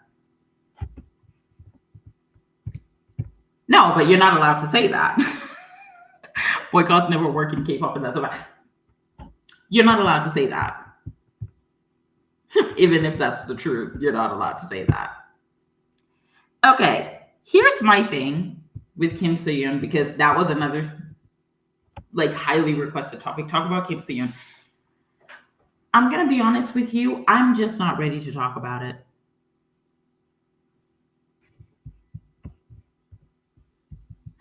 Oh, here's the thing though about people unfollowing, right? It never does anything. Didn't Hailey Bieber lose 1 million followers on her second hate train? Only for people to then become obsessed with her and call her the it girl. Did we forget that? I never take people unfollowing them seriously. I just really don't. I'm just not ready to talk about Kim Soohyun. Truly, I'm not. I'm still stewing on the case. Of course, doing my research, hearing what other people have to say, and collecting information. I understand that oftentimes or not, when information first comes out, people always feel the need to say something immediately. I get that. This is a fast-paced world. So as soon as information comes out, people are ready to make videos. I absolutely understand that. However, that is just not the case for PG. Oh my God, I'm trying to be serious right now. The thing is, I'm just not ready to talk about it. I'm not. And I know that that's going to disappoint a few people, because people do respect my perspective and they want to hear it. But right now, I'm just not ready to discuss it. I've had conversations, obviously, with my mom. I've had conversations with my best friends about this, but I'm just not ready to have public declarations. I feel like seeing how deep this issue goes, I'm just not ready to be like, hey, let's have a conversation about it for views because that's the hottest topic right now. I just can't do that. I think this situation is really ugly and there's way too many parties involved, and I'm not ready to discuss it. And I think that's okay. At first, I felt bad that I wasn't ready to talk about it. But I will say that I hope people handle this issue with as much tact as possible, because the topics on this are really, really heavy, and the victim of this case is no longer alive. So please, just however you choose to discuss.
Okay, well, that was weird.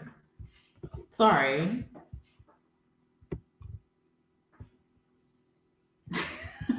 Alyssa, the bunny's got her. You guys are ridiculous.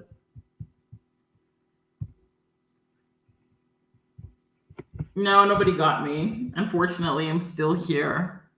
Anyway, what I was what I was trying to say is, no matter what happens with this situation, please please try to handle this case with care. Okay? There's a lot of parties involved in this. Like I said, the victim is no longer alive. So this is not tea. This is not drama. Okay? These are people's lives that we're talking about here. And we're talking about really serious situations. So try to handle it with as much tact as possible. Okay?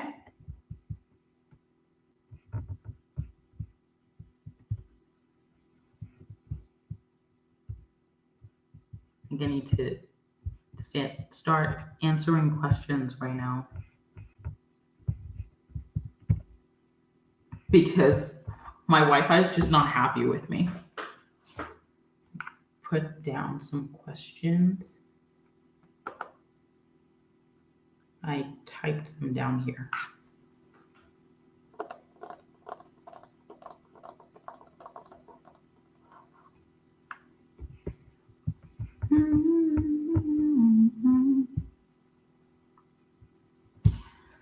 Yeah, I feel like there's a lot of layers in this case and more information to be uncovered.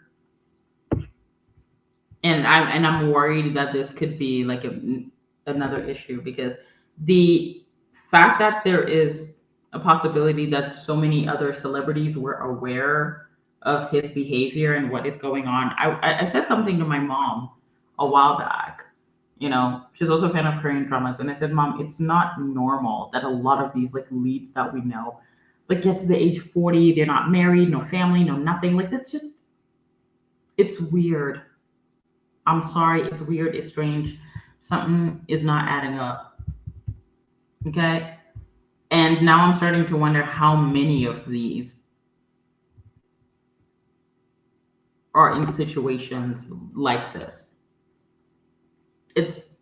It's really disgusting, honestly.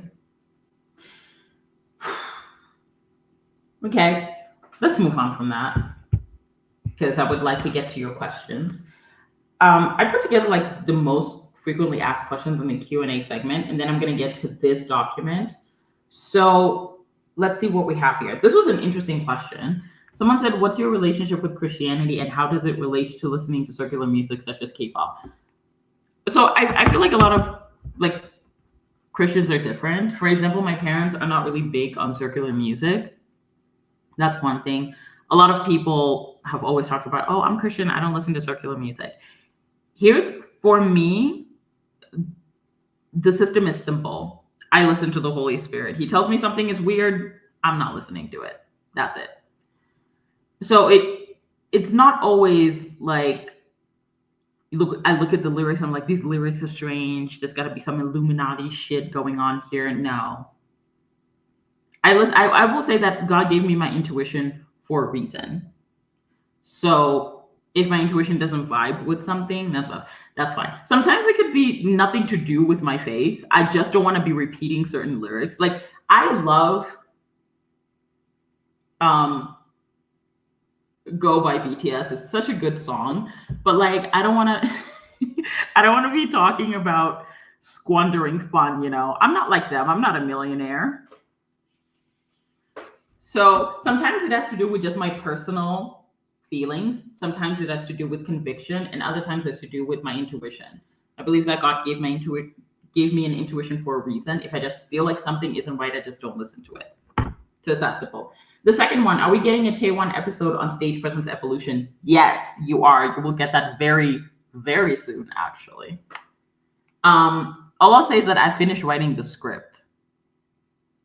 So yeah, you're gonna get that very, very soon. The other question was about White Lotus. Are you watching White Lotus? What do you think? So initially I didn't watch the show. I knew about it, but I didn't watch it because I don't know, I just have anxiety watching new shows. But then, you know, Lisa was gonna be on it, and Peachy made me vow to watch White Lotus, which I did. And then I just fell in love with the show. What is that? Oh, it's my parents. Sorry, they're back. My brother is going on a trip, so my parents went to shop for the trip. And you know, African parents, when you are going on a trip and they go to shop for it, they spend 65,000 hours shopping. Like Black people. Like, why do we do that? Anyway, oh my gosh, it's you. You're here. You've been gone forever. Anyway, I was saying that White Lotus, I fell in love with the show because of the political art. I feel like too many TV shows and movies, etc., and things, we get a lot of what's the word I'm looking for? Political activism, telling people what to think, not just presenting information and letting people think for themselves. And this is what I loved about White Lotus. And I absolutely fell in love with the show. So yeah, initially I watched the seasons. I was like, oh, let me keep up with this while the third season is releasing episodes because I don't like watching the show as it goes. It just gives me anxiety. But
I'm so done with this Wi-Fi. I'm sorry. It's acting like a diva. Like, girl, nobody pays you to act up that much.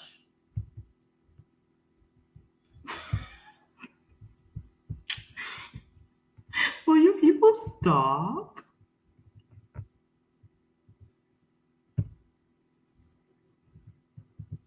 God. My Wi Fi is so dramatic. Like, babe, we don't pay you to be doing all that.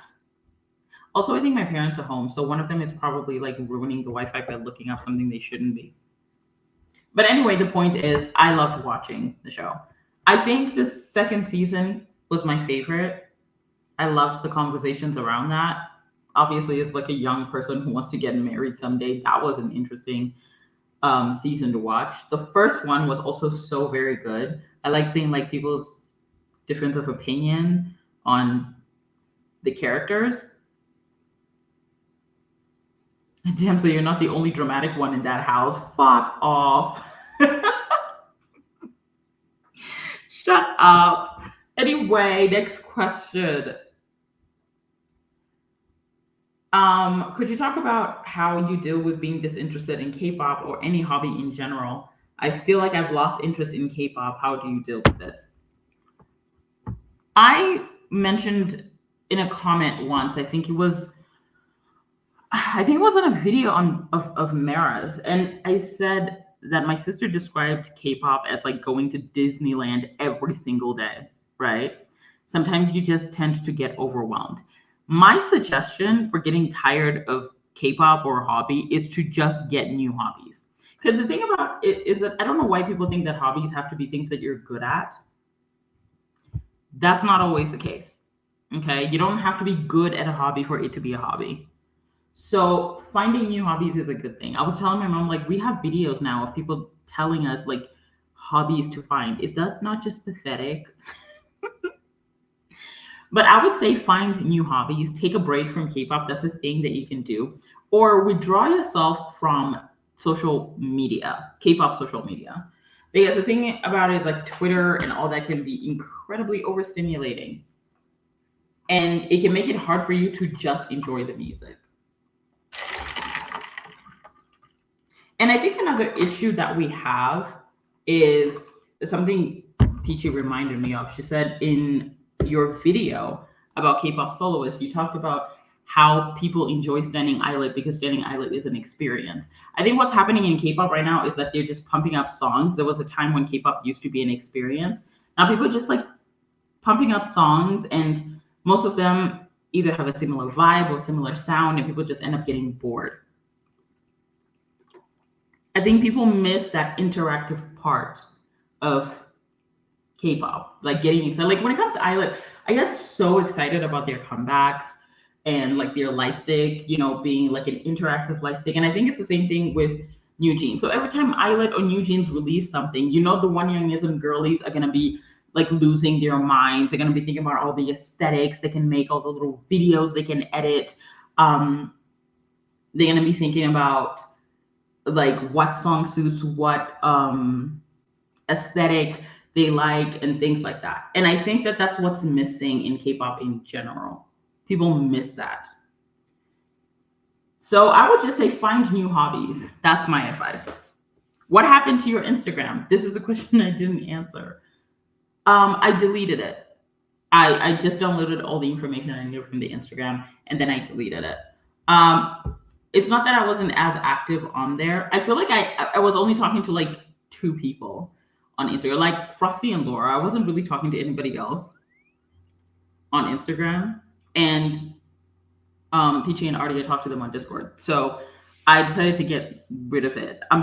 Oh my God, I tried to DM me. I'm so sorry. I'm so sorry. I will open another one. For those of you who do want to send DMs, I will open another one. I won't be as active, but I will open another one. For those of you who want to DM it in the meantime, probably best to send an email. But I deleted it. And then the other question, and then this one was a reoccurring question that was very frustrating. Stays just couldn't wait to find this document. And they were asking me, are you proud of yourself now that Bangchan has explicitly said that he's afraid to talk? The answer is no, obviously not. That's not what I want. That's not what I wanted for him. This was a situation where people took what he said on purpose out of context. It's not like he gave them a reason to be confused about what he was saying. People were just choosing to be assholes, okay? What happened was it in Brazil? That was not his fault, okay? So I'm not saying that, you know what, I'm so happy that now he doesn't even want to talk anymore. Of course not. That is not the case. I feel like a lot of people just missed what I said in that video, and it's been like 2 years now. So I don't know what you people want from me. I didn't say that I wanted him to be mute and not speak. I just said that I wanted him to be tactful. That's all. So no, I'm not happy that now he's afraid to talk altogether. You guys are being weird. And the last question, do you ever see yourself falling out of K-pop and K-tube? I've seen firsthand how toxic and tiring both communities are and can be. I only see it getting worse from here. P.S. I love your videos. Okay, thank you.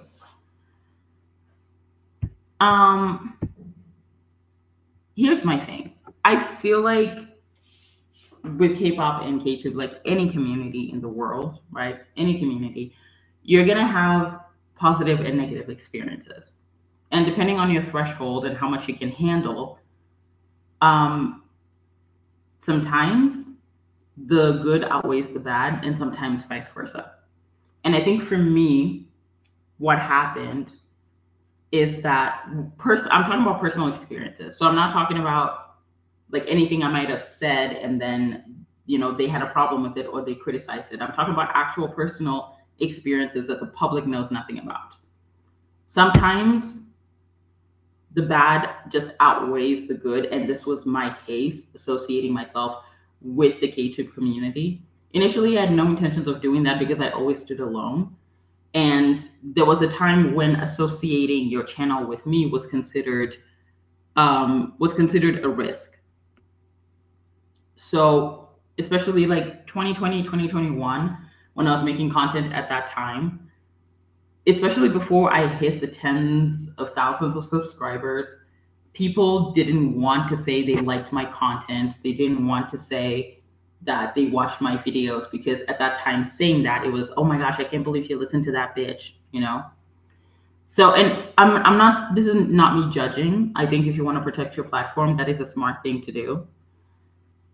However, as time progressed and I became more known in the K-tube sphere and more people started like subscribing to my channel and stuff, it wasn't as much of a risk. And so I opened myself up more to talking to people, because my best friend said I was, sorry, I don't know how to explain this. At that time, I was the age that she was when she got married. And she said to me, I wish so badly. Oh my God, you guys, thank you. She said, I wish so badly at your age that I opened myself up more to building relationships with people. I know that this is an individualistic generation, but I miss community.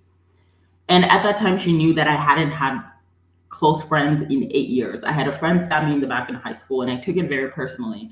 And I cut myself off of having friends completely. And the fact that I was homeschooling just made it even better, because then that meant I didn't have to go out and socialize with anyone. I did try socializing a little bit on Discord, and then I was sexually harassed online. And then my sister just completely lost it and told me that I needed to get off Discord. She did not want me on that app ever. So I left. And this time, listening to my best friend having that regret of going, hey, if I was your age, I would open myself up more to people too. So I decided to do that in real life and online. But very quickly, I came to learn that there were certain unspoken rules in these communities, with one of them being the fact that you have to,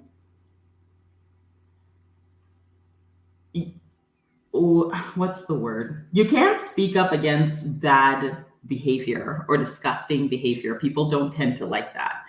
And you guys know me, I am incapable of keeping my mouth shut when I'm in the presence of injustice. And it became very clear that people didn't like that. Somebody actually sent me a screenshot that involved a few people that I believed were friends, making it very clear that they did not like that about me. I did end up confronting the person who was involved in this, and I talked to them. They gave me an explanation. It was a pretty flimsy one, but I became aware that in that space, I was not going to last very long. It was painfully obvious. Now, this isn't to say that the positive experiences don't matter, because I met my best friends there. I wouldn't trade these girls for anything in the world. I know that you guys can hear me. Khadija and Artie are the best thing that ever happened to me. And no, I'm going to cry. What's wrong with me? These girls have been through hell and back with me. They know things that people don't, that I went through. There was a time when they didn't think I was going to make it. And it was, I don't want to lie to you guys, it was bad. It was awful. And it got to a point where if Artie would text me and I didn't respond, she would start to worry because she thought maybe something happened to me. Like my sister, the first thing she would do is knock on my door. Cheryl, are you awake? Cheryl, you need to leave your room. You need to eat something. And I didn't realize how bad it was until Peachy absconded school for a week because she was scared something was going to happen to me.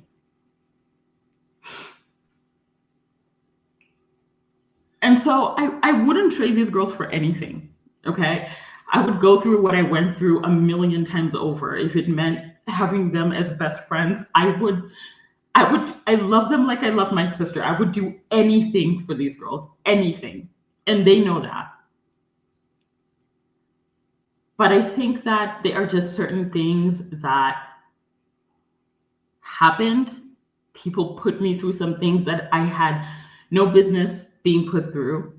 And I was way too lenient on people who did not deserve my grace.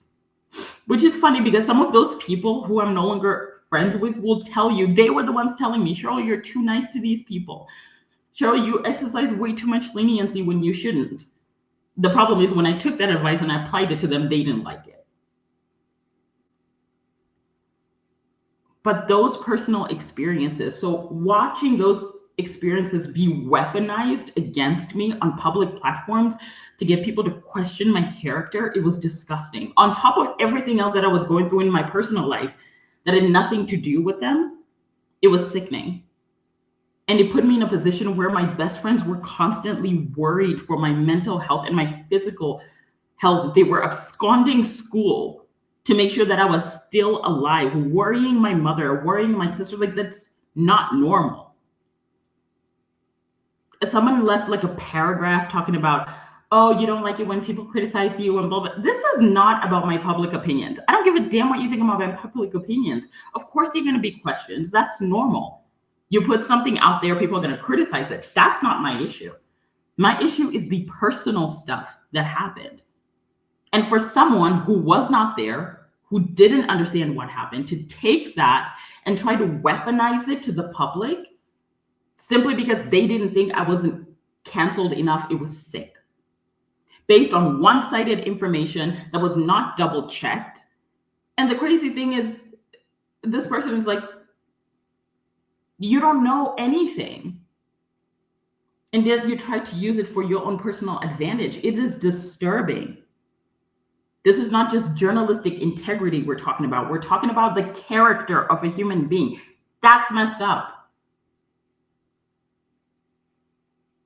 And so for me to withdraw, I know that there are other people who didn't do anything terrible to me, and they've been nothing but kind, and I did not speak to them, but my withdrawal was never something personal for them. I can't thrive in a community of people who are okay with dishonesty and spreading information about people that is not true and lying on people's names. I'm just not comfortable associating myself with people like that. I've stood alone before building this platform. I didn't need anybody to do it. I've had one collab on this channel, okay? And that collab, I did it with someone who had fewer subscribers than me, okay? I have never needed anybody to build this platform. I built it with the talents that God gave me, my own 2 damn hands, and my own fucking creativity. I've never needed anyone. This idea that, oh, Cheryl just needs people to kiss her ass. You could kiss my ass however you want. I don't need it. I never have. For the first 30,000 subscribers on this channel, I stood alone. I've done it before. I can do it. I don't need, people really overestimate their support. Like, people really think that you need them to survive. You're not my best friends. You're not my family. You are not God. I can live without you. So to the people who are comfortable going behind the scenes, claiming that I said things that I didn't say, lying and making up stories, I'm not going to name any names. You know who you are. I genuinely hope that someday you can find some form of peace that puts you in a position where you don't have to act like this. You don't have to like that I am no longer friends with you. You do not have to like that I ended our friendship. But somehow walking around and spreading rumors and lies about me and things that can be easily disproven, don't think I can disprove your information. I can. I've done it behind the scenes. Don't think I can disprove your information. Dude, what do you think I'm known for on this platform? Receipts. That's the one thing I am known for more than anything. Don't think I don't have receipts to speak up for myself. I simply choose not to. I don't have time to be digging up things about my, like, do you people not have personal lives? Like, we're not just K-tubers, we're people with personal lives behind the scenes. I don't have time to be digging up stuff from 3 years ago, 4 years ago. I'm trying to move on with my life. Can I just be allowed to do that? So no, I no longer associate myself with this community. Unfortunately, that means all the good people who've never done awful things to me, it would mean that I no longer associate with those people too. I am comfortable and happy with the friends that I have because I know that these girls have my back. And no, having my back doesn't mean that they kiss my ass. It doesn't mean that they agree with everything that I do, okay? It just means that even when they disagree, I know they're on my side. That's the difference. They disagree with me not because they have ill intentions, not because they're trying to put me down, not because they're trying to twist things for their benefit. It's because they actually love me and they actually care about me and they actually respect me. You can't say you want my respect and you want my attention and you don't earn it. I'm not just going to give you stuff for free. It just doesn't work that way.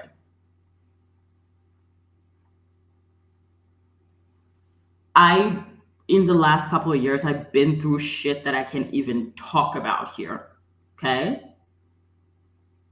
So just because you didn't see me crying, and putting out multiple apologies and whatnot does not mean that everything was easy and everything was fine.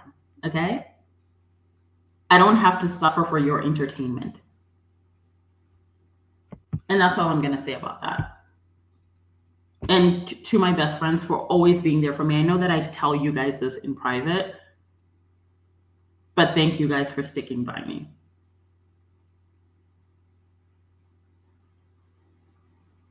So yeah, I don't have to stick around a community like that. I don't. And again, this isn't speaking on everyone, because I know that someone's going to try to jump me and think that that's what I'm saying. No, not everyone was awful to me. Okay. Just those who were.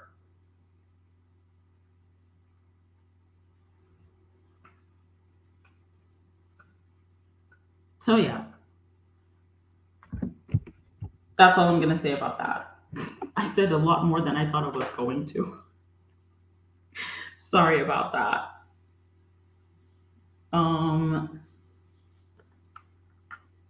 Some of the questions that I asked here are stuff that I've already talked about. Hang on. Someone asked, do you like triple S? I do. I do like triple S. Not really feeling this comeback though. I don't know why. Not feeling this comeback.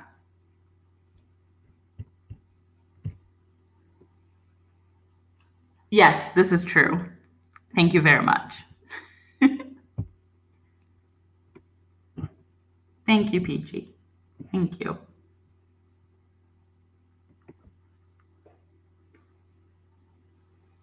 See, a lot of these is. Do you think new jeans will be forgotten? No. I don't know if I mentioned this, but these girls have a lot of support. Like I said, even the K-nuts who are pointing out the things that they're doing wrong, they've been a lot more lenient with them. So I don't think that the support is going anywhere. Maybe it's diminishing little by little, but I don't think it's going anywhere.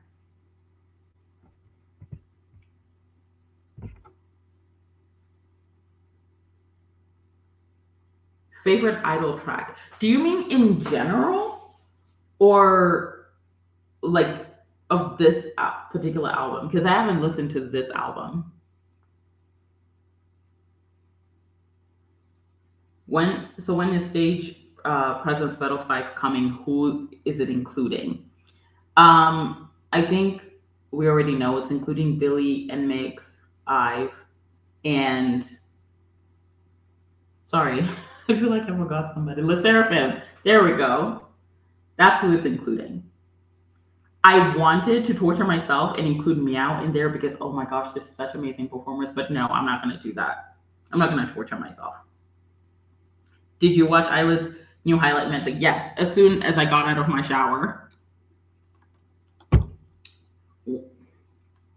What do you think of the upcoming comeback? I can't wait because majority of the people who've produced this and composed their music have made amazing hits, both in the West and in K-pop. So I'm very excited. From what I've heard, I'm going to love it. And Night Picnic so far has just been doing things for me. And I heard that Yuna was part of the composition of the title track. So proud of her. Was your bias in Illit Minju? But again, like the margin is very thin because I just love all the girls of Illit so much.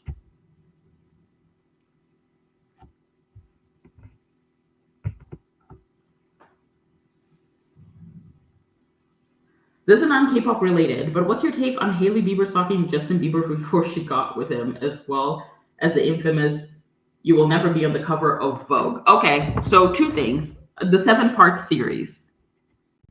Do you live? Oh, that was you. I knew that was you.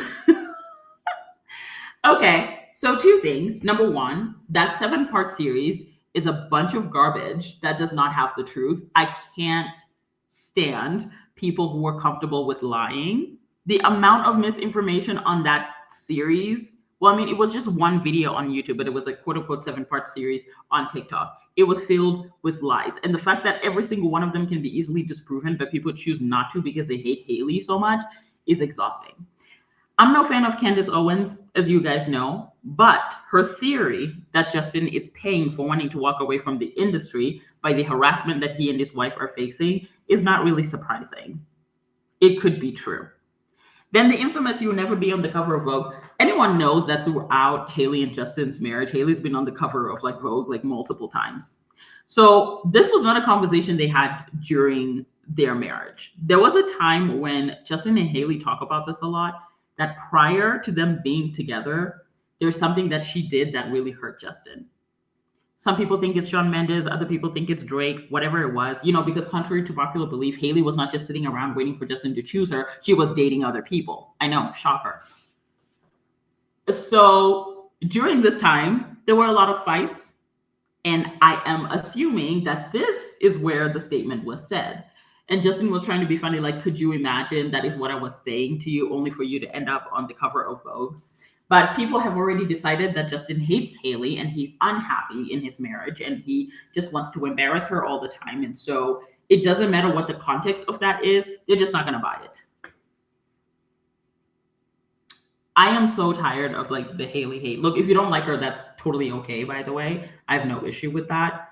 But this unnecessary harassment, it's crazy. Her son is not even a year old. This is a postpartum woman that people keep walking around and bullying. They're bullying her husband. God, you people are exhausting.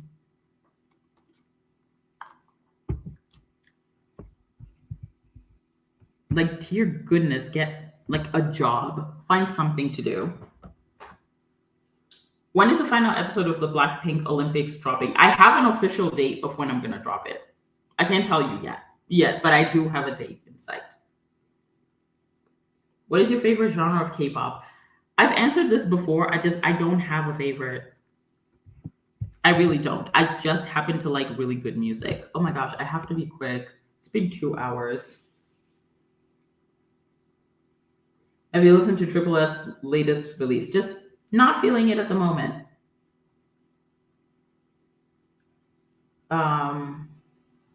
What do you think about J-Hope as a performer? Are you kidding me? J-Hope is one of the best performers in K-pop. Like, girl. What happened to your opinion on astrology? I dropped astrology. I'm done with that. I'm not doing that no more.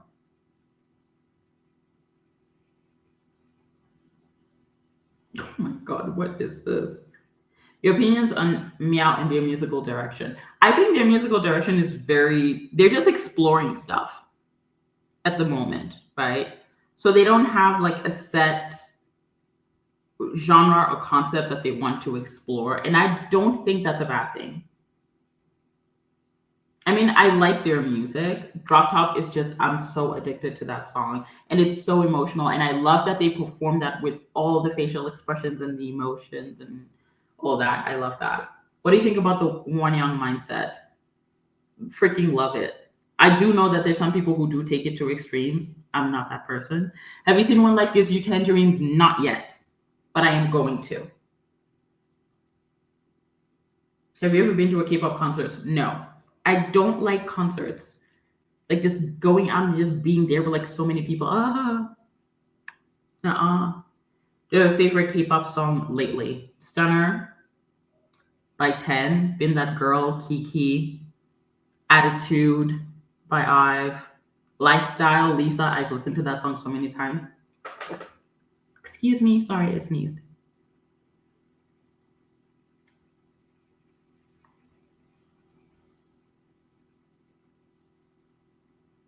Okay, there are weird questions here. I'm just gonna ignore them. Since you have 51,000 followers, can you create a fandom name for your followers? There already is one. There's been one for years now. I call my subscribers my guardian angels. Wanted to ask if you're a design student because your video aesthetics look so professional. Like, thank you. I am always so humbled when people like my editing style, but no, I'm not a design student. I just happen to be someone who tries her hardest to learn things that she's not good at, like editing. So it's taken me some time to perfect my editing. Just look at my older videos. I promise you, the editing was just not cute. It's something that I've had to learn over time. And I'm very lucky that I'm a fast learner. I was telling this to my mom. I was like, you and dad are incapable of making like ugly, stupid, unintelligent babies. Like my siblings and I just learn things so quickly. We have like highly creative minds and we're like really smart. And I like that. Did you watch the recent live action of Snow White, dear Lord? And if you did, what did you think about it? I did not watch it. I'm almost terrified to do so. I'll see, but quite frankly, I was not really interested in watching it. I don't know. It just did not look that appealing from the teasers. I'm sorry. It was not giving Little Mermaid. It was not giving Cinderella. I'm just not as excited about Snow White as I was for like the Little Mermaid. I just wasn't that excited.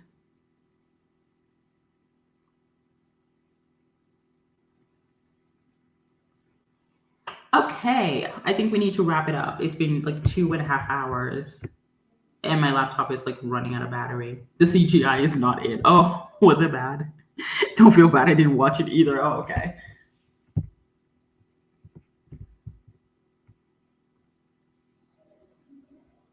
What do you do besides K-pop videos for like entertainment? Sorry, for like hobbies. I read. Reading is my main hobby. I freaking love reading. Let me see this. Oh, okay. Read. Oh my God. Artie, stop. Stop that. Thank you. This life was so intense. Yeah, I know. Very sorry about that. That was insane.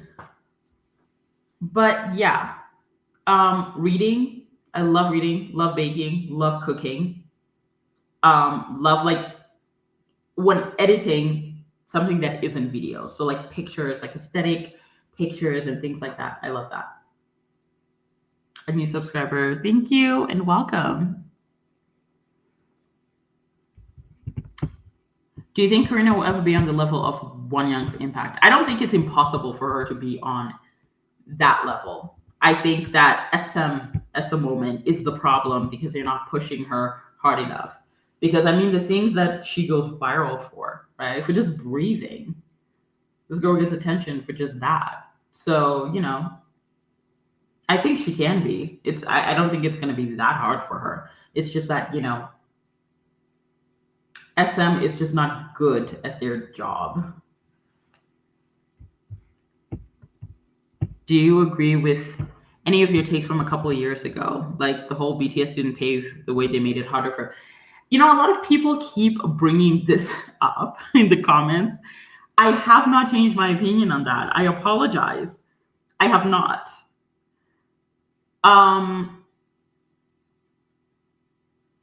Of course, I don't agree with everything I've ever said now. I think there's like one or two things that I've changed my mind on. I changed my mind on TXT a long time ago, which, my subscribers loved. They said they love to see character development. So there was that. But when it comes to BTS, I don't know. I still stick to that opinion because, babe, name one group that's outdoing BTS like on multiple levels. It's just not going to happen. It's not going to happen for a long time, okay? And so I try to be careful when I'm wait, what about TXT? So like in my early days, I was like, TXT is just not that exciting, okay? Their songs are just not all that. And then like after 6 months, I was like, actually, I have no idea what I was talking about. I apologize.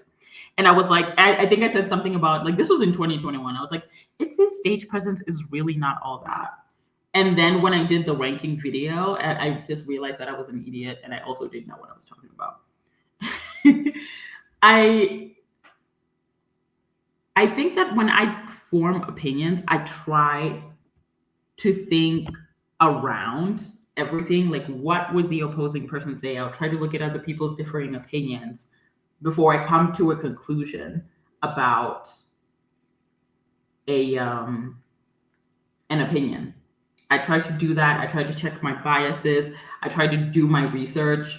Okay, I have tried my very hardest to not talk about shit I don't understand. When I don't understand something, I'll just tell you, look, I haven't done much research and I'm still doing research. Okay, that much I can tell you. But most of the times when I form my opinion, trust me, I have thought it through. I have listened to a difference of opinion. I've listened to people who agree with me and disagree with me. I've talked to my friends. I've talked to my mom. I've talked to anybody that I can talk to about this before I form an opinion, which is why usually I don't tend to change my mind because I try to be sure of what I say before I say it. But again, sometimes I do change my mind, like with TXT and ITZY, because I was really stupid when I made those opinions. I didn't know what I was talking about. And that is all I can master for today. It is 10 p.m. I'm officially done. Thank you for being here. Sorry also for making you wait for a long time, but I think I gotta go. It's time for me to go. It's time to say goodbye. For those of you, I've skipped your questions here because I already answered them earlier. So you're gonna have to rewatch the live. I tried to make it as entertaining as possible. Good night, guys. Thank you for hanging out with me. There was a lot more people than I expected were going to be. Thank you guys for being here. This was so much fun. I love you guys so much. I love you. Love you too. Bye. You guys are the best. Bye. Mwah.